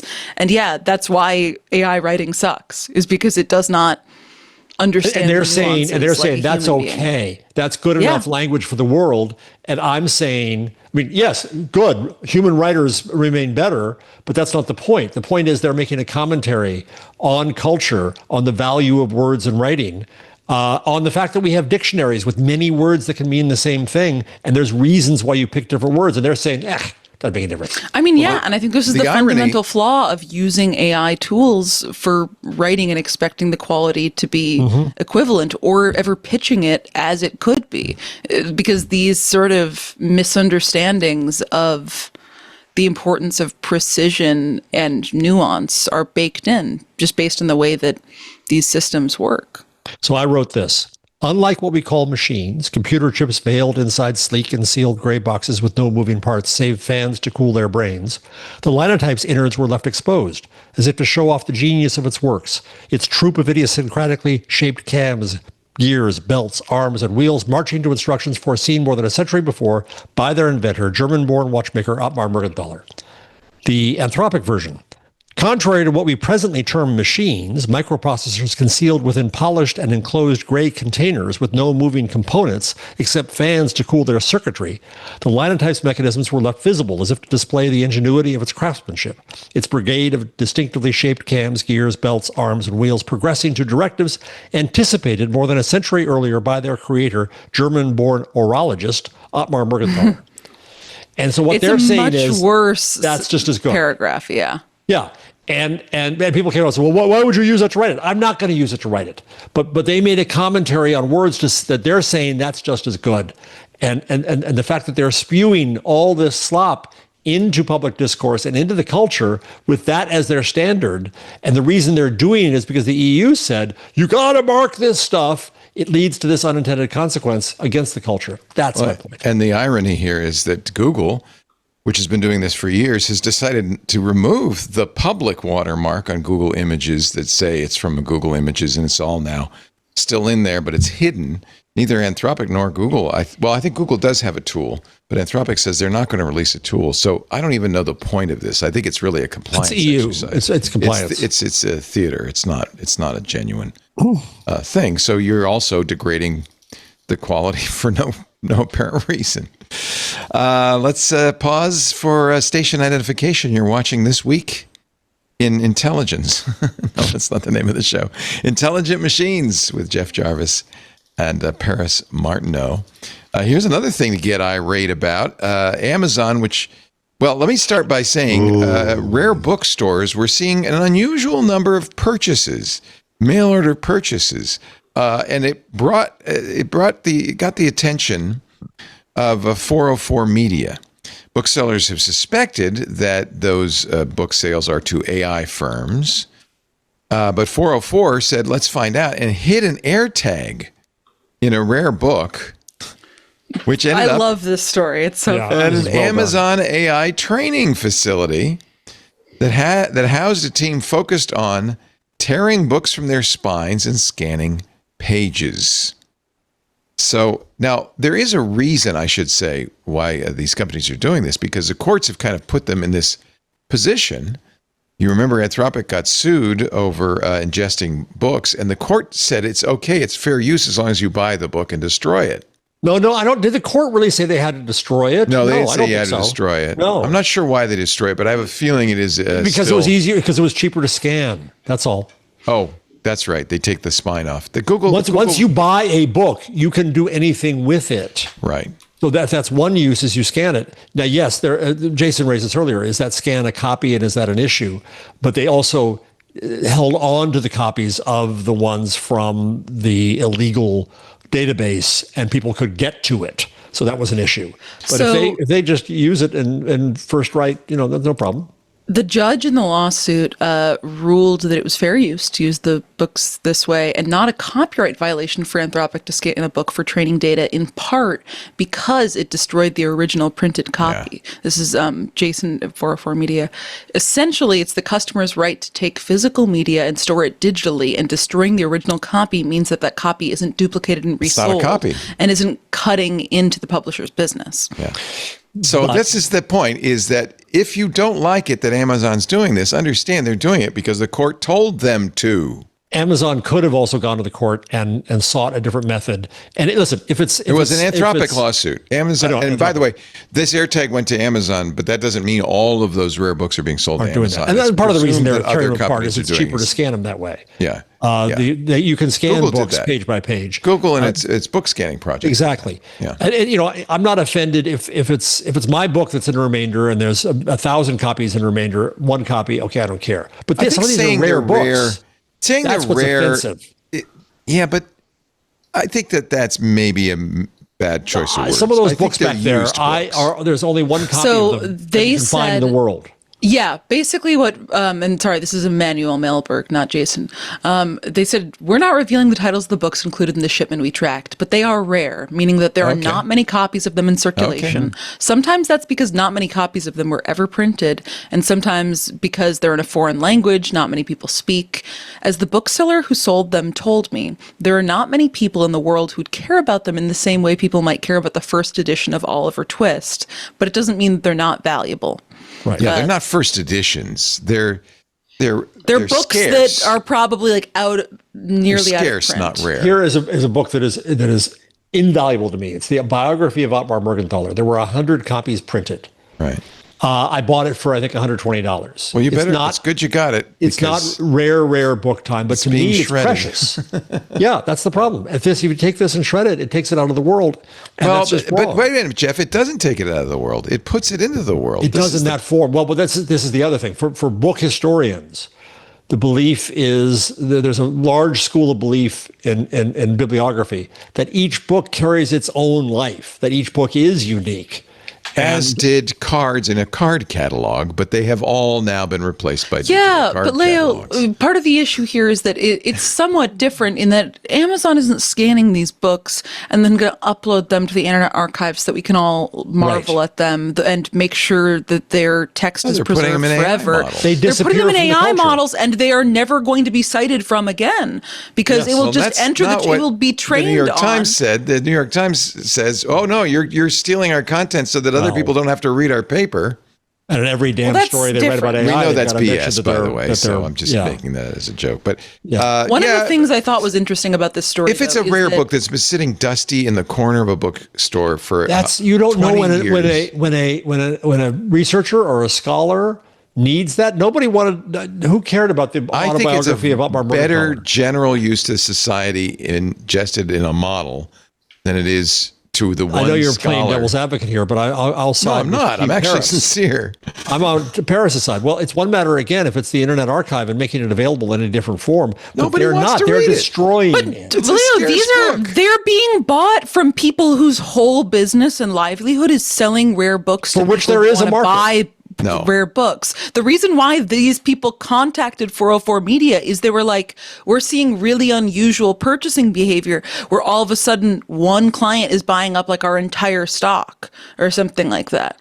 And that's not normally, like, the fact that many of these people exist and that that's unusual for them suggests that they have a business that is think their selling business books to is people. buying old books from estates and in places like that, and people like me who are getting rid of their book collection and hoping some clown like Jeff comes along to buy it. And you're right. I wonder why they're complaining, because really they should Because be they happy. have a love of these books. I was And going to say, they're people who come complaining in because they have a want working them. business model that exists outside I got to of tell you, 90% getting of those large- books are not going anywhere. They're going into landfill in 100 years. They're not No, if you going anywhere. come with me to the Well, old I think bookshop something in- that's in worth Morris. I noting did go with you to the old bookshop, remember? is that so all of the employees are scanning the barcodes, or they're called ISBNs of books, like these unique serial numbers. And part of it is a theory that's been put forth by all these booksellers that 404 Media kind of reports on a little bit, is that it seems like Amazon and all of these other large frontier model companies that are doing this they're basically trying to scan every single book with an ISBN number. They're trying to get a copy of every single one of them and destroy it and ingest it, because that's training data. And it's something that you can knock off a list. And I don't know.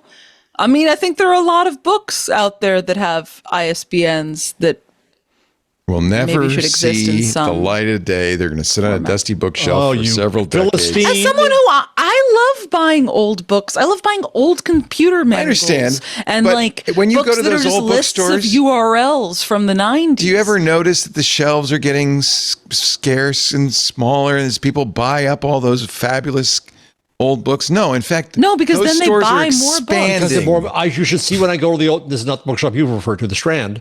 These are bookstores that I thanked in my acknowledgments in the book because they're valuable to me. I go into them and Brattle more than Books one in copy. Boston. No, you cannot find the Otmar Morgenthau biography. There's books back there about the technology of stereotyping that I couldn't find anywhere else. It was the only copy I could find. If you go to bookfinder.com, God, you found you go to bookfinder.com, it is a meta search of all of the used books and rare books searches. Right. And you can see when a book has one copy extant or when I can't Right. find it anywhere. Well, maybe Amazon should say we'll only buy the second copy of everything. Well, okay, Amazon's not the only one doing it. So you've got Amazon doing it, and Anthropic doing it, and OpenAI doing it, and Google doing it. So there goes a lot of second copies. There's just better ways. Are there? What would be the better way? Rent it. Give it back to the bookstore. No, but the figure out a court way. won't let them do that. But find a case to bring that case. Find some book covers to bring a case. It cost Anthropic Pay $1.5 money billion. to people directly and in exchange for their work, rather than just buying copies. Who are you going and to pay for scanning that it. Mergenthaler? Well, that's the issue of the Google book. Find people who want to license you your work for training. Yeah, there's a whole system for Don't phantom have owners. your entire focus and core effort to obtain training data buying a bunch of books kind of covertly without naming yourself as the buyer, so that you can then get some Amazon workers to destroy them and feed them in a warehouse where the cartoon logo on the door is a cartoon dinosaur ripping a book apart with its teeth. Is that really the? Yes, it's the head image on the 404 article. So this is the second attack on the culture from AI. They're Philistines, just like you, Leo.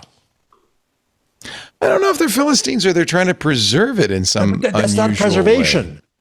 That's ask.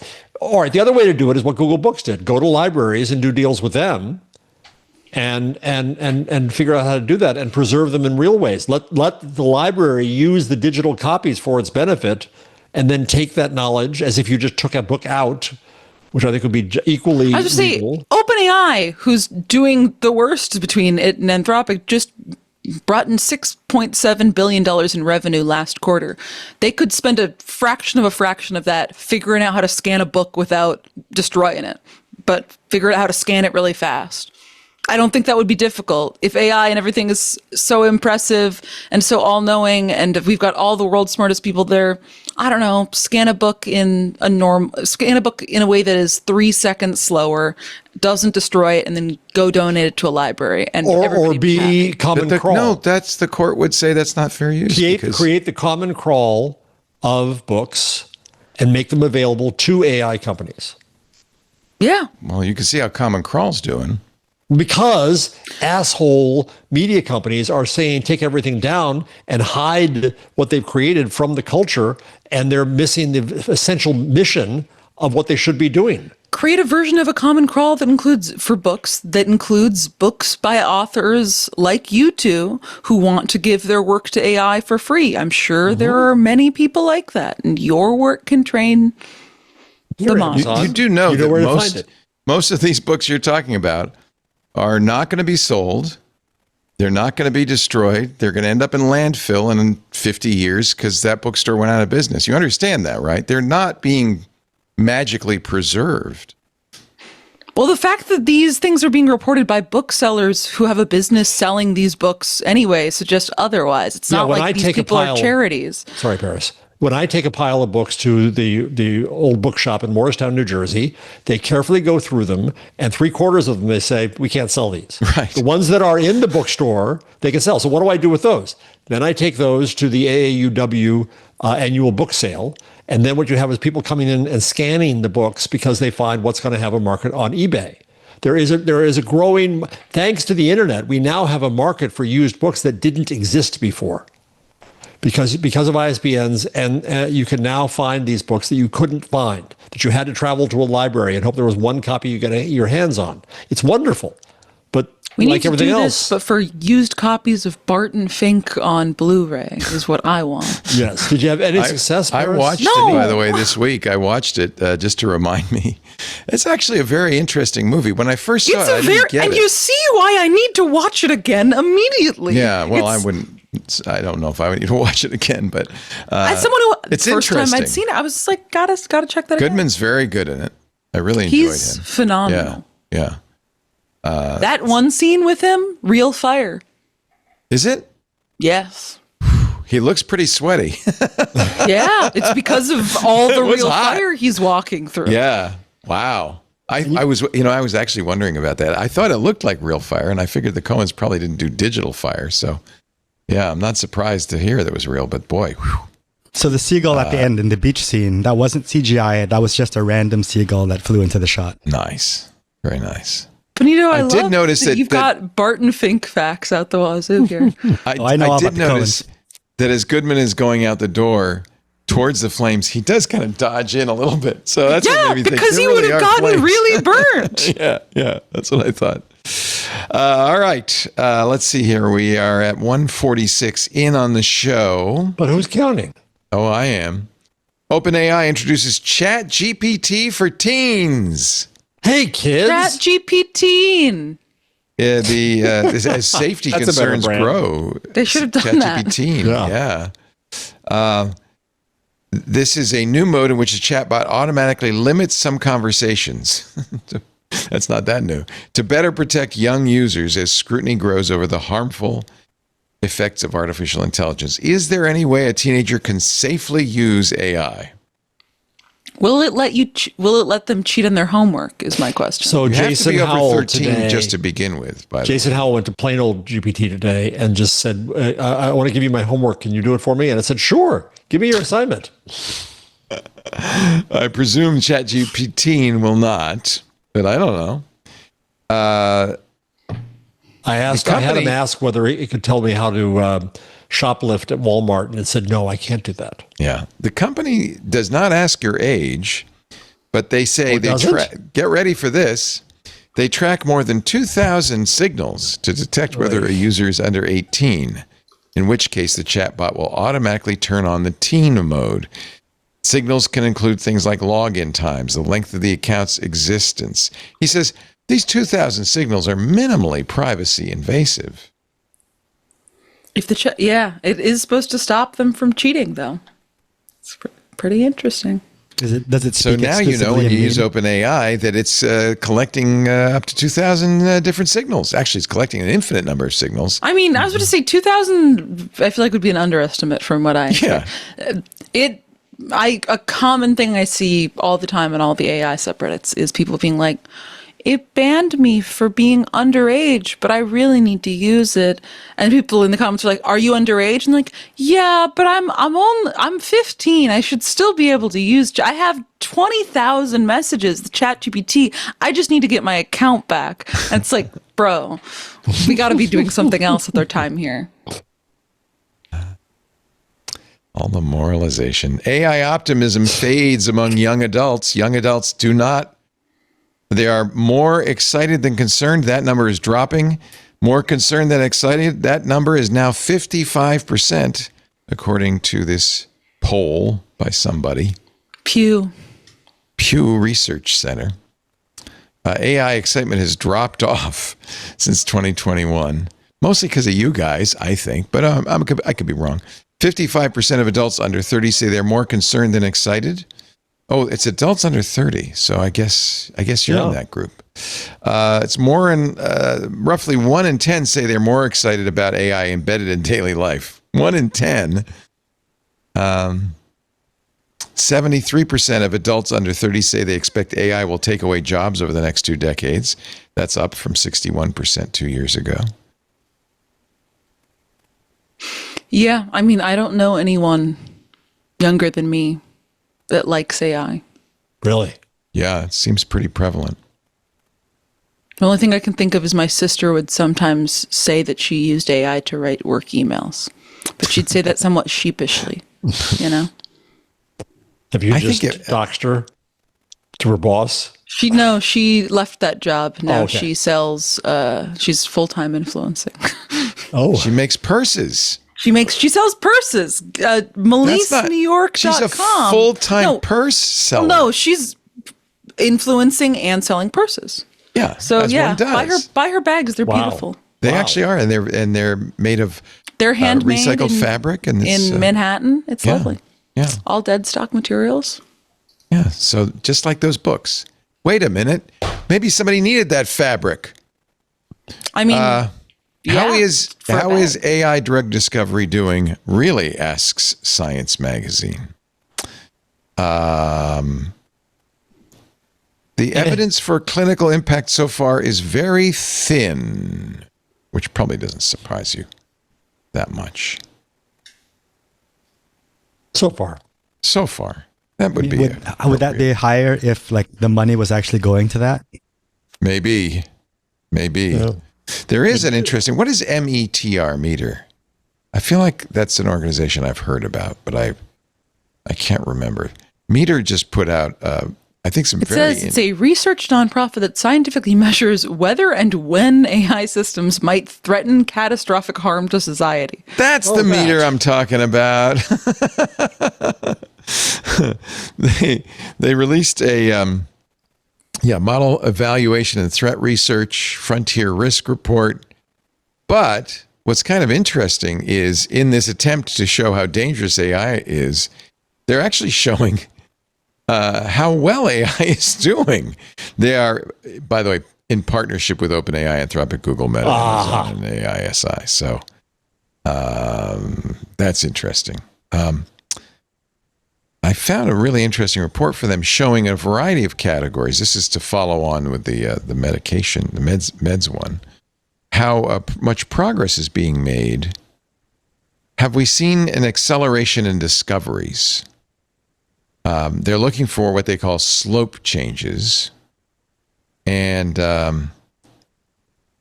there are some significant progress. We're making good progress in things like math. We know that, right?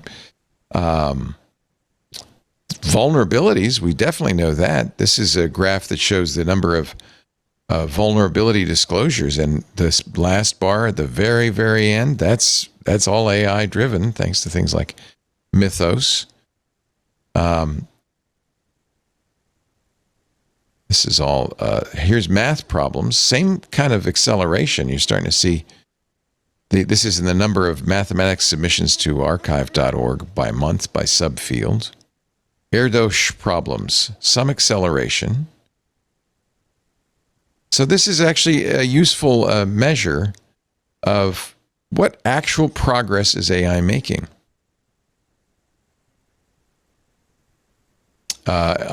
Contributions to algorithms, unclear. Hunter price compression. Huge news this week about mRNA. Oh, vaccines, yeah. Yeah. Which a version of it now will slow second incidence of melanoma. The stock went up, doubled. And AI is used to advance mRNA into the next frontier of that. It's not just drug discovery. It's used in all kinds of ways. So there you go. You know what's next? Humanoid robots. LG's Isaac Groot-based humanoid robot is coming next year. A bipedal. Why are they naming it this way? Yeah. Well, it's NVIDIA's Isaac Groot platform. It's a bipedal humanoid Makes it robot worse. coming in the first quarter of The fact next that year. that indicates there's going to be more things called Isaac. I am Groot. Isaac Groot. The Isaac Groot Foundation model. It carries Halos, which NVIDIA describes as the first full-stack safety framework built for robots. Do not crush that skull. LG is supplying the body, as they're an appliance company, so they know actuators and sensors come from LG Electronics and LG Innotek. Batteries from LG Energy Solution. I hope it says I am Groot when you turn it on. That would be very funny. Samsung has set up a robotics division also, as has Hyundai, which owns Boston Dynamics. And we know they are doing all sorts of interesting things. So look for the I thought it was going to be this year, but I guess it looks like next year. Never is. They've got to hire Alex Damos to do their branding. Yeah. Groot. It's based on NVIDIA's Jetson Thor processor, its Isaac Groot Foundation model, and its Halos safety system. NVIDIA probably very excited about the arrival of Groot. Well, NVIDIA, Jensen Huang's kids are working in robotics. He believes with real-world models that the robotics is where the real business is going to be. Actually, Meter said if there's being progress in scientific discovery this year over last year, it's because of that physical world knowledge that's being added to AI. Been telling you. Makes sense. Yeah. Yeah. We talked about the Chinese models. They are coming fast and furious. I tested another Ornith model this morning. crashed my sparks. No. So, no, it's okay. It was just a little too big, just that much too big. How big is too big for the Sparks? Well, they have 256 gigs of unified memory. So, all the models that you run, like on the Frontier are probably too big. It has to be a fairly small model. I can run many of the smaller QN models, and I'm running DeepSeek Flash v4. GLM 5.3 came out this week, which is interesting because it is an improved version of its 5.2 model. Same parameters, but they've done more in the post-training, and it's very good. I've been using it. According to Z.AI's own benchmarking, it's better at CyberGym than Fable and Sol, and it is pretty close. Not quite. I understand that CyberGym, from context clues, is a testing, some sort of bench, but it sounds like you're talking about a man named Jim who's kind of technically well inclined. Hi, I'm CyberGym. And I'm here to teach you about HTML. CyberGym is notorious because it is the problem set that the OpenAI model Astra was trying to solve when it broke out into Hugging Face, looking for these CyberGym answers. So that's why I thought you might know the name. James. Oh, Jim. Cyber James. Oh, Jim. So yeah, I'm impressed. You were asking, our news summaries are written by AI, and those are written by GLM 5.2. It's a very good, I think, model with that kind of stuff, summaries of prose and so forth. You like the news summaries, although I also do prepare a briefing on guests. I did one on Dan O'Dowd, and I don't know why. Somehow it said, "What show is this for?" Which it's never asked me before. And I said, "Intelligent machines," and it put you guys in a box. That's it. It was like, Paris will talk about this, and Jeff, he will do this. Jeff, he said Paris will the model said Paris will criticize and be asked tough, skeptical questions, and Jeff will mediate. Yeah. But if he gets too abstract, reel it back in. I was like, all right, calm down, Quicksilver. I was really stunned. I don't know. It called it the Intelligent Machines Lens. As it was a brand, yes. Yeah. A special lens. Paris Martineau is the evidence-driven skeptic. She will rightly pressure test O'Dowd's methods, the staged mannequin test, the reported FSD never-engaged video, the shifting fatality figures. Let her push. I guess this is aimed at me because it didn't mention me. He was like, Leo's perfect. Leo's fine. We know he's good. O'Dowd reported is a large personality who will want to sweep past his own credibility gaps. Your job, again, I think this is aimed at me, is to let Paris extract the receipts, then summarize them neutrally. Jeff Jarvis. I said immediately, I was like, it doesn't realize that we're a podcast that has to book like 52 guests a year. No, we can't be We're mean. not here to be really mean to every single guest. It says Jeff will mediate and zoom out. We don't know yet. Big picture frames. He's valuable here as the counterweight on progress. Someone will need to defend that some risk-taking advances things. Actually, I did that. And Jeff will likely supply these systems can be made safer through iteration, not BAMmed framing. If Jeff starts reframing mid-interview, that's a signal the debate has become too abstract. This is why, I think, I have to say, I think a little bit my relationship with AI is kind of like one's relationship with a slot machine. Every once in a while, you don't say. Something comes out that you go, yeah. And you're like, do it again. Not necessarily that was good, because it's not. But that's kind of fascinating interesting. that it came out of the thing, yeah. And it sounds like it's listened to the show. Did you ask it whether it had? Well, you can't. Okay, so I could ask it. But who knows whether that would be where this came from. It probably would say, well, yeah, you've had me transcribe shows. It has done that. Or I went to the internet and I can find YouTube, you idiot. How do you think I am? Well, it can, and it can watch YouTube. Right. Yeah. All the transcripts are fully available online, so. Yeah, and I have had it look at transcripts in the past. It knows where the YouTube is. I thought this was actually really good. If I'd had this when I was doing 5,000 radio interviews a year, because I literally was doing like 8 a day, I would have been thrilled, because this really does cut right through it. It gave me 5 questions, gave me a great bio. And I think this is also GLM. I haven't checked, but I believe that is GLM. But the question is interesting, because it's not just the model. That's what you saw there, that's Quicksilver. That's the agent, the harness, imposing structure on the model. I think. I don't know. It's all kind of a mystery. So I finally got to the point, I've been doing a lot of research for the next book on mass media, and I finally got to the point where I had a file just filled with documents about the present state of mass media. And I put it in Gemini because it was easy for me because it was Google Docs. And I just said, don't write for me. I don't want you to write for me. But organize it by medium, give me the facts and figures. And it did an excellent, excellent job of it's going to make it easier for me. I got to verify everything. But if I say, how many movie use Notebook tickets LM? were there? It's the same thing now. Notebook LM is basically integrated into Gemini. Yeah. So I want facts and figures on how many movie tickets were bought at the height and how many movie tickets were bought in recent years.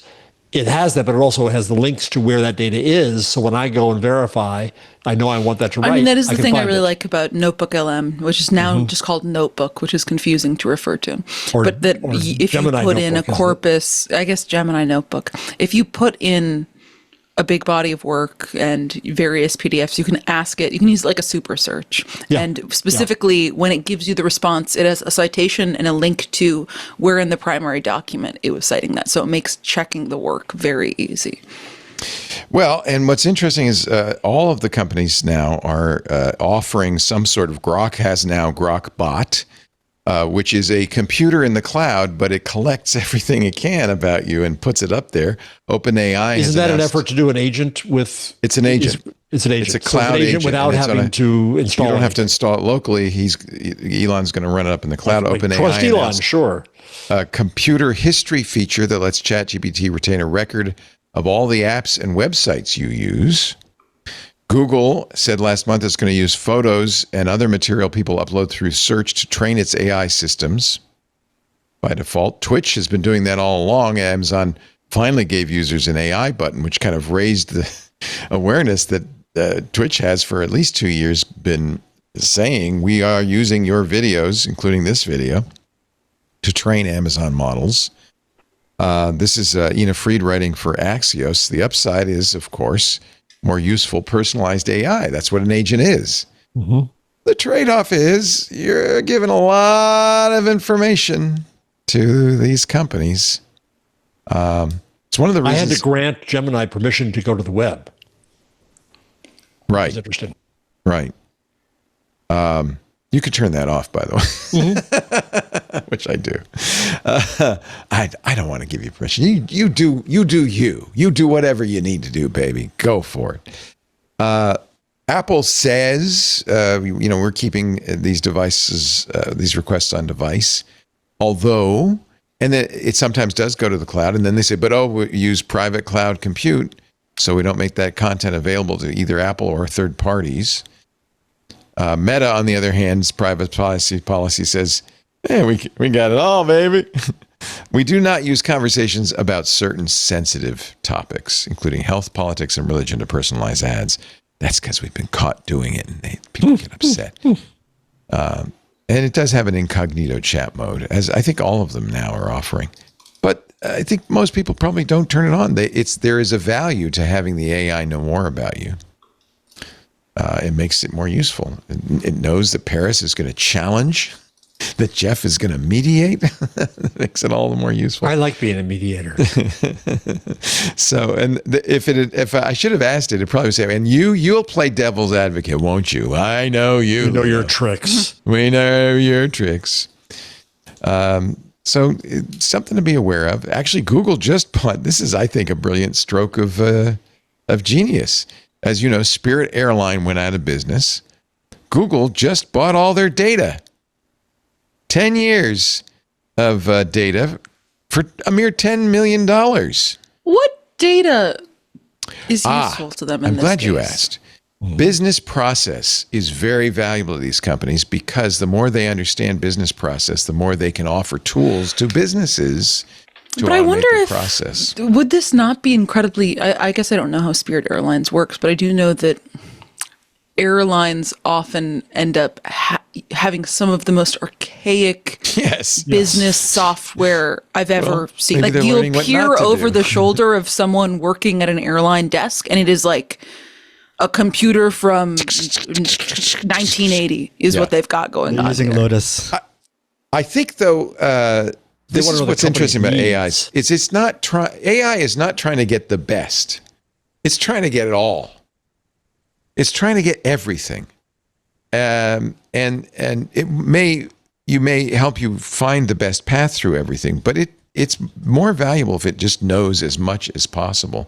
Google says the data will be, quote, rigorously scrubbed of any personally identifiable information by a third party. We aren't even going to do it. Before we We're even just going get to it. pay someone the lowest amount we can to do it and hope that they do a good job. But when they screw it up and people write about it, we're going to have to point to them and they'll have to take the fall for it, not us. There was an auction actually for this data. Google won the auction, paid $10 million. That's a steal. I think it's great. Listen to what they get. Hundreds of millions of Microsoft Team chats. That's what Spirit used. Not 100 teen, million emails. Teams. I know. I'm just saying, where are those going to end up? This is it's always Microsoft Teams too. It's like, Yeah. because something I think about a lot is I'm like, man, what string of events have gone wrong in the life of someone and in the life of a company that I, a reporter, am sitting here watching your Microsoft Teams chat. But maybe it's just common that they get passed around if Google's buying hundreds of thousands of them. They also get information related to revenue, aircraft operations, employee productivity, audits and fraud, marketing campaigns, human resources, strategy and project management, pricing from 7 billion competitor flights. By the way, Google has a very powerful flight engine that they bought, IATA, right? 7.5 billion passenger, 7.5 billion passenger transaction records. But no passenger email or communication or No, well, it's probably you get the email, but you get the name stripped off. And 30 million lines of code. So my view is that most of the mail from customers is, screw you, Spirit, you're awful. You're the worst airline on earth. You should die. I bought a ticket on your fine plane and I couldn't even fit in the seat. And then you charged me to go to the bathroom. There are so many stories, but again, we have run out of time. Too many stories in AI. Do we? I'm sorry, Dario Amade's wife. No, wasn't going to cover that. You're not going to do that story. one. All right, go ahead. All right. Tell us all about it. No. You're Just above me. Silly gossip. I didn't mock Nick's, but if you think it's important. No, I thought it was. All right, I'm going to tell you because I don't want to tease our audience.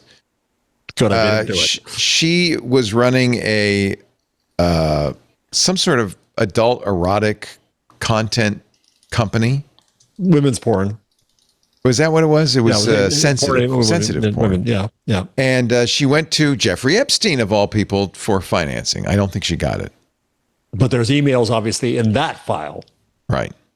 That's the whole story, right? Did I miss Pretty any much. salient? That's the basic of it. Yeah, it's kind of fascinating. Well, but the other part of the story is that she advises him. She hangs around. She's very important. She's very important, but nobody can quite figure out what she says or what she does. So she's a mysterious. Yeah, she's been kind of wiped off the internet, wiped off of any available search logs. But the only kind of records people have been able to find is her email, her attempts to woo Jeffrey Epstein to invest in her pornography business. And this was after he had been convicted of one of the first round of charges. I'm forgetting which one it was exactly.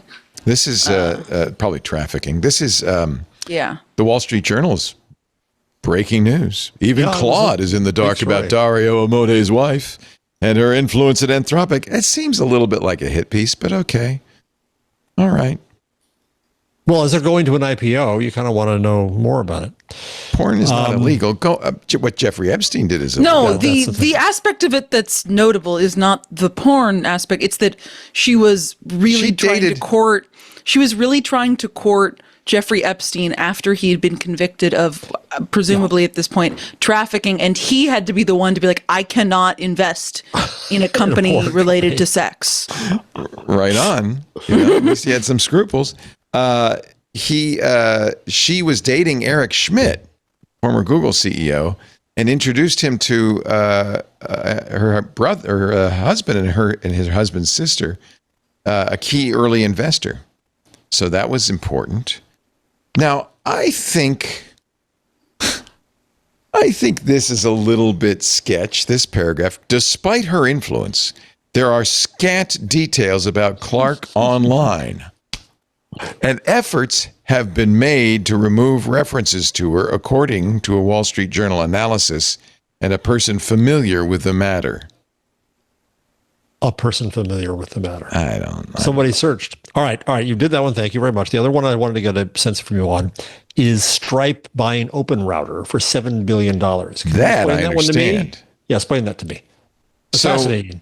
So if you want to run an open weight model, but you don't have, I don't know, 2 DGX Sparks machines hanging around, or a Spark station, $100,000 computer to do it. But you don't want to get your AI from one of the frontier companies. You want to use an open weight model, or not necessarily. Maybe you want to use Claude, Opus 4, 8, or 5. You can go to a company that does buy a lot of computing horsepower and get it through them. OpenRouter is one of the biggest and best known. There are a number of them, and what's happened with these guys is they've ended up kind of becoming like these frontier companies in the sense they don't create their own models, but they make a lot of money through subscriptions. OpenRouter was originally just a place you would go to get access to these models, but now they really started pushing OpenRouter Go and the subscription, and so now you can go there now and get 25 models for free, 4 different providers. Or you can pay as you go, or you can have a OpenRouter Go subscription. So it is basically a competitor to OpenAI or Anthropic, but you get many, many models and many and open weights. Well, they're not all open weight. Often they resell frontier models as well, but a lot of them are. Like if you want a GLM 5.3, which we just talked about, they have it as of yesterday. As of yesterday. They charge $1.40 in per million tokens and $4.40 out.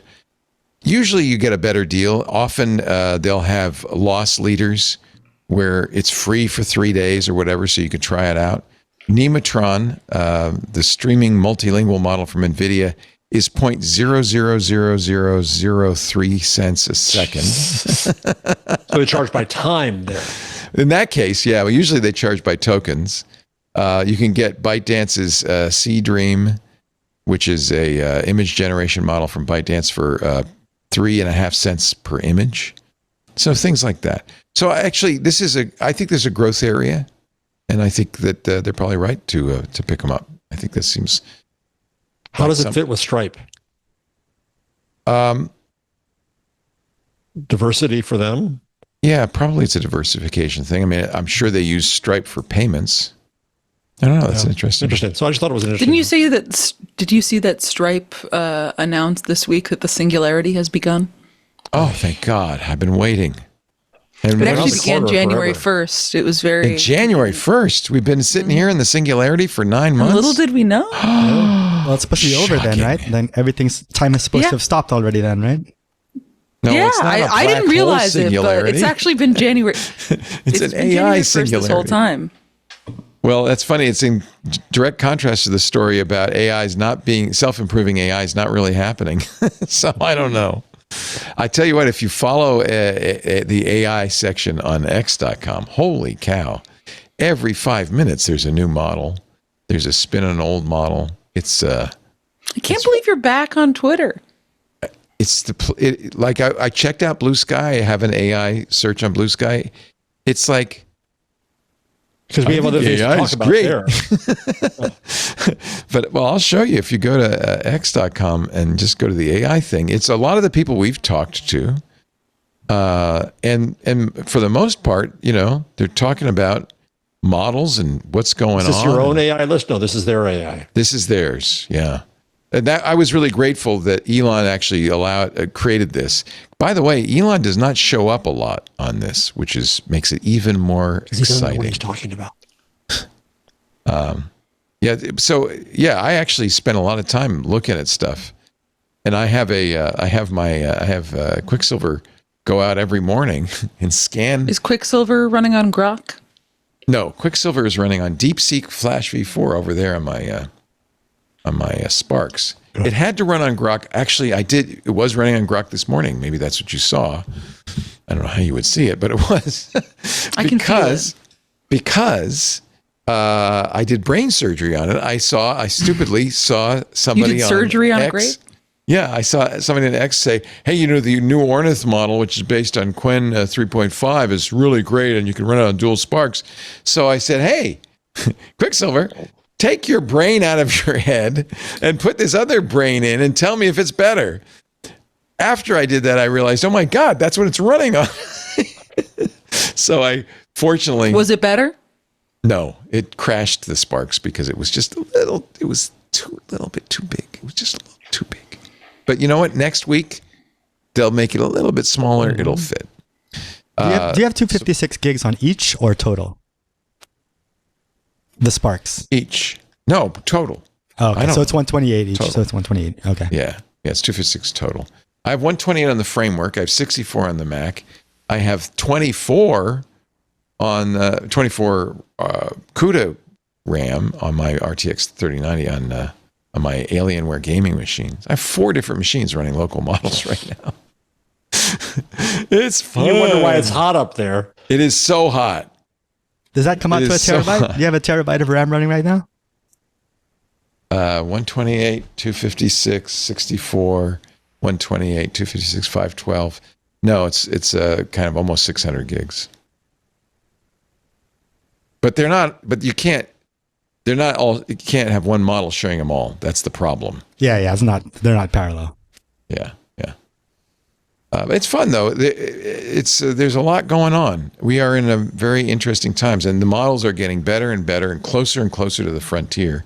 And I would say probably by the end of the year, I will be able to run something that is probably Opus 4.8 quality locally. That will be an amazing day. Because remember, we thought how good Opus 4.8 was. No, I don't need any heating. I wish it were winter. Do you get winter there? BlindWiz, I don't know how I'm getting this. I just noticed it appeared once. Maybe you have to say it. But you see, if you go to the top, I'm on x.com. I've got the normal For You, that's a lot of Elon. And I've got following, and then I've got AI, Iran conflict, tech news, travel, food, politics, business. These are the interests that you've signed up for. Yeah, they're called timelines, and so if you click the plus button up at the top there, you can choose some timelines. I have pinned artificial intelligence, Iran conflict, and tech news.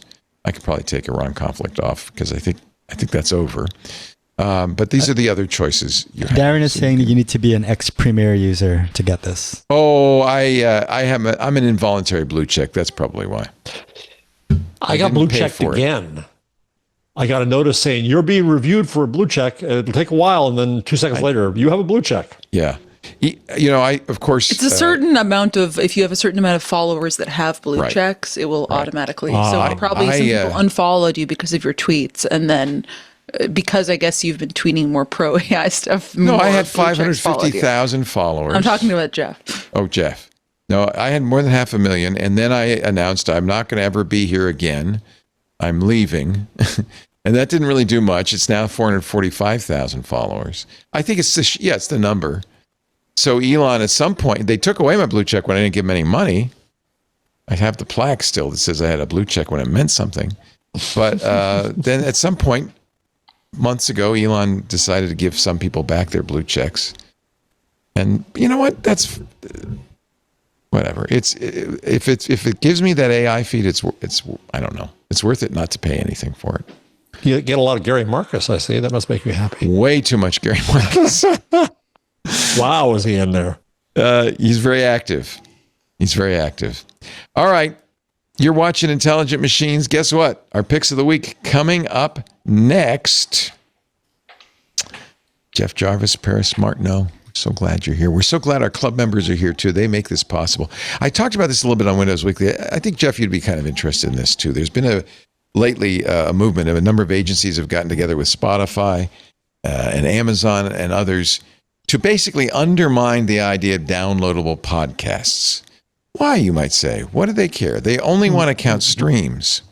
And the reason is, if you're streaming through an app like Spotify, they know who you are, right? Because you're a customer. Even if you have a free account, you had to sign up. They also know how much you listen to, when you listen, what ads you heard, what ads you didn't hear. Advertisers love this. This is the information advertisers want. Unfortunately, it really hurts our show and all the shows that are essentially traditional podcasts that you download, because they can't count you if you download it. I don't know who you are, and they don't know who you are.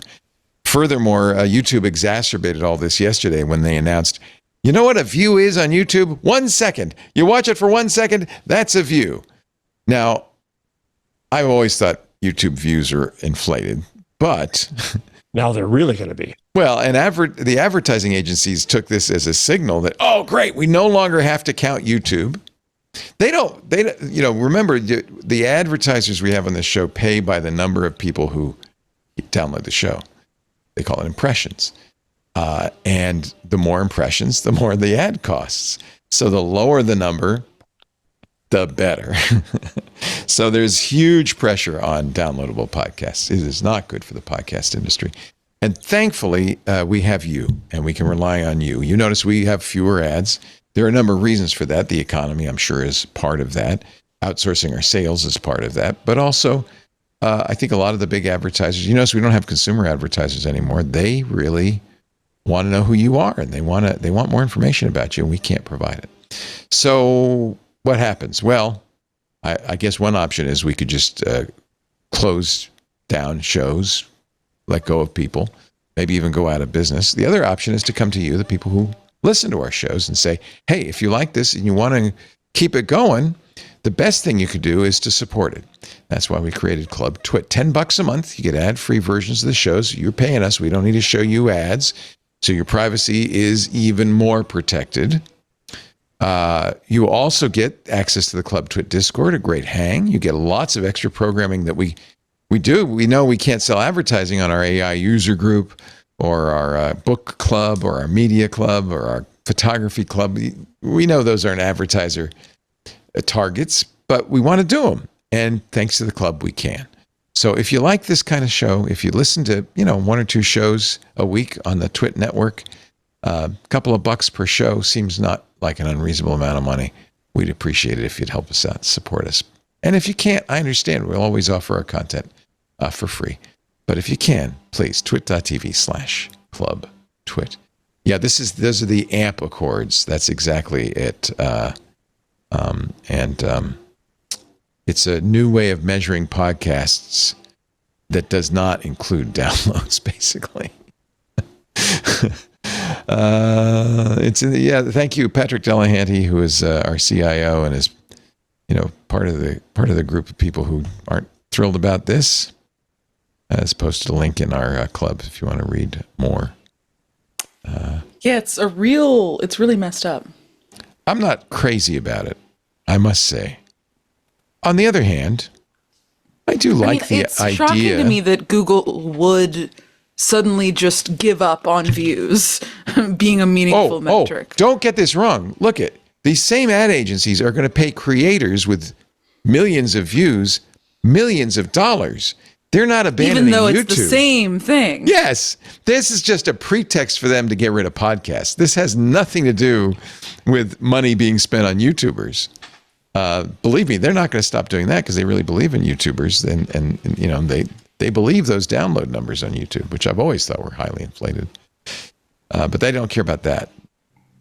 Anyway, It reeks Patrick of wrote a nice piece on the podcasting subreddit. It reeks of Facebook's pivot to video. Remember that whole era? It does. Yeah. Yeah, they were counting. Well, every news company is pivoting again. It's pivot the sequel. Yeah. Is happening out there. So companies like Podscribe and Shopify, not Shopify, Spotify. You say Shopify, Patrick, you might want to edit that. Spotify are the ones who benefit from this because you use their apps and they know everything there is to know about you. That's my anti-pick of the week. How about your pick of the week, Paris Martin? My pick of the week is a website I just discovered called catfishing.net/game/today, which isn't as sketchy as it sounds, where it's the Wikipedia guessing game. Ooh. Where every day you get to play basically a guessing game where you get to guess what Wikipedia, you can guess, there's 10 different articles that they'll put up, and they will list the categories, which are the macro kind of categories that a Wikipedia article is listed under. And so the first one was for Afrikaans, but you are supposed to kind of look at it and figure out what the one could be. I would say Dutch language dialects.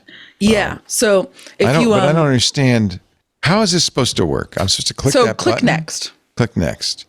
Type the article title. So that's your guess. So here's the categories. Oh, I see. The categories above: 1930s neologisms, gambling in Russia, revolver, okay, suicide by firearm, and torture. What do you think that is? Leo's typing Russian roulette. And I'm right. And he's right. So he gets 1 point. 1970s horror novels, 74 American novels, 74 debut novels, English language American horror novels. Adopted for radio. It also, so then you can kind of, with these ones that have a lot, you can go, it's a thriller novel, eco-thriller. It was adapted into a film. It's nautical. Novels about animal hunting, about infidelity, about sharks. Novels by Peter Benchley, set on Long Island. Oh, Peter Benchley. Wait a minute. Oh, yeah. Oh, I missed that part. Yeah, you got to look at all of them. So was what it is Jaws? That's not Long Island. That's Nantucket. What's... Oh, I don't know. Crime? No, it's not crime. Come on, you want to chat try room. Jaws? Well, I'll try Jaws, even though I know that's... Oh, it was Jaws. It was Jaws. Okay.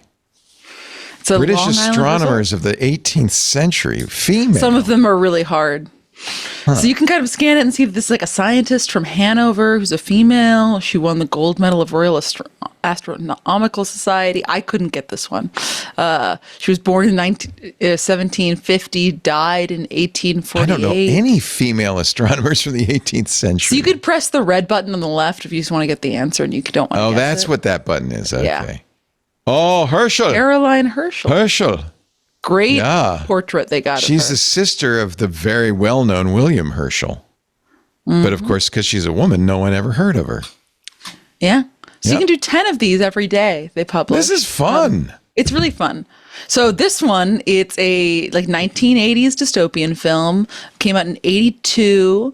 It's cyberpunk existentialist, shot in Los Angeles. This one, that's pretty obvious. Yeah, it's Blade Runner. It's pretty clearly Blade Runner. Ooh, 73 songs, novelty songs, dance crazes. So it's a dance craze. 73 songs about Rocky dancing, Horror. songs from Rocky Horror. Time warp. And so you can enter it in. Or maybe I have to do, let's do the time warp again? It's called Time Warp. Time Warp Okay. is, yeah. The article title would be Time Warp. Okay. So the thing is, This you is can fun. enter, it's case insensitive. Like if you're within a couple characters, you can get it right. Like it's very fun. So you have to kind of guess it. Some of them get I know this more. one.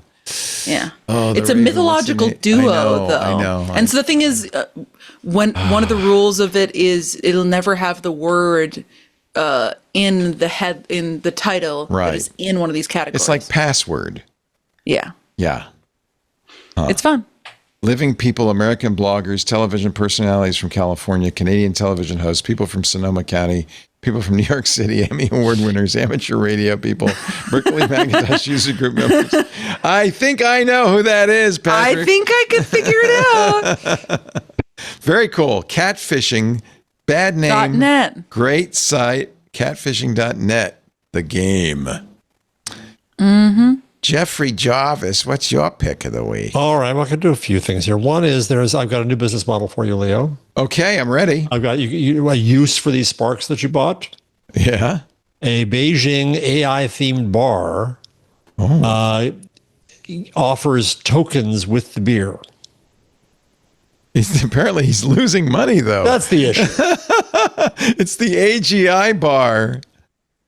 Oh, that's hysterical. That offers unlimited free DeepSeek tokens with a $1.50 drink. Yeah, of course it's hemorrhaging cash. Oh, you know what? He's running exactly the same way I am. Yep, that's why I put it in here. DGX Sparks.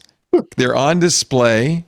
How's he losing money? How do you get a Blackwell GPU in China is another question, but we'll leave that aside.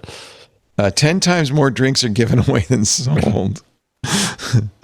Wow, that's really. Oh. You don't have to buy a drink. If you've got the Wi-Fi code, you can use the AI agent. Right. Now, I have to tell you, he's also losing money because it really can only do about 2 things at once. So there's a lot of people just sitting there going, come on. That's his. So the other one is, have you seen OK Spielberg? No, what's that? Go to line 161. Okay, Spielberg. And it seems to be by a guy named Spielberg. Okay, so now I have to press some button that's not. Turn sound on, yeah. Oh, yeah, there it is. Unmute. Okay.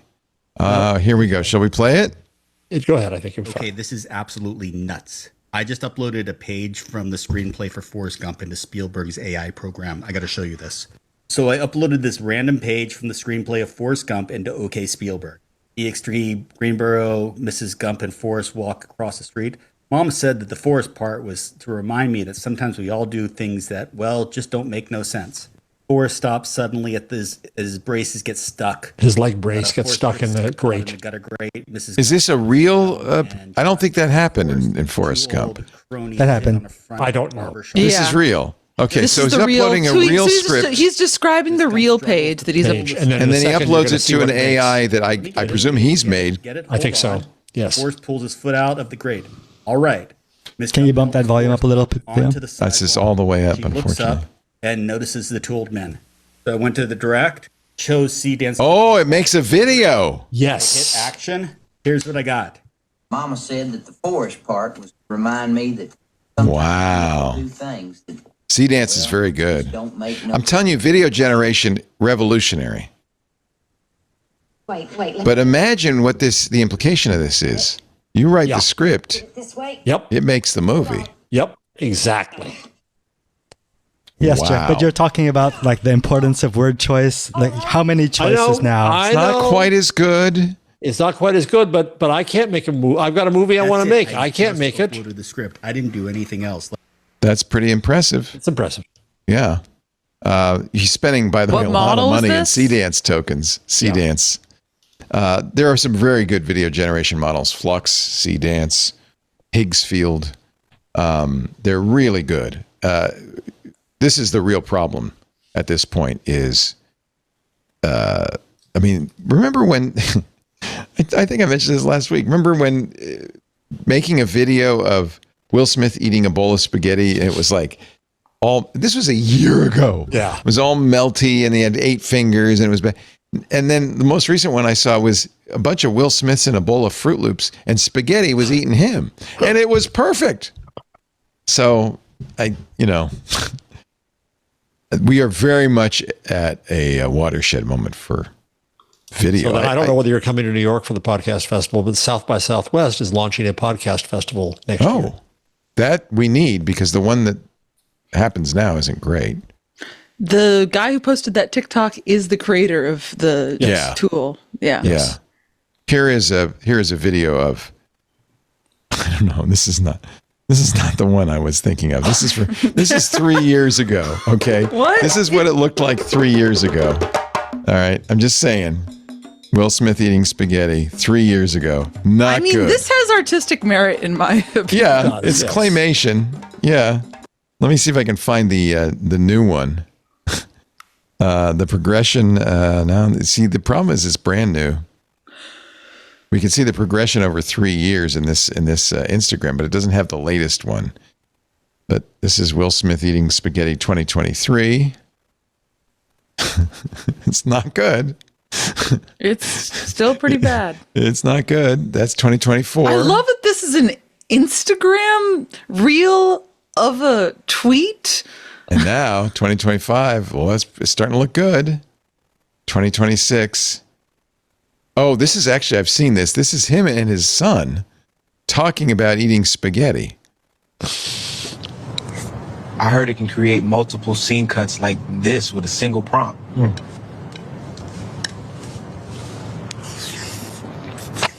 And it knows when to cut to whoever is talking. But did you know that all this audio was also generated with the same prompt? I guess I didn't, sir. Study harder, kid. Spaghetti. That's pretty good. We've come a long way, baby. That is from Being Black is Lit. Black is Lit is what that's from, the account.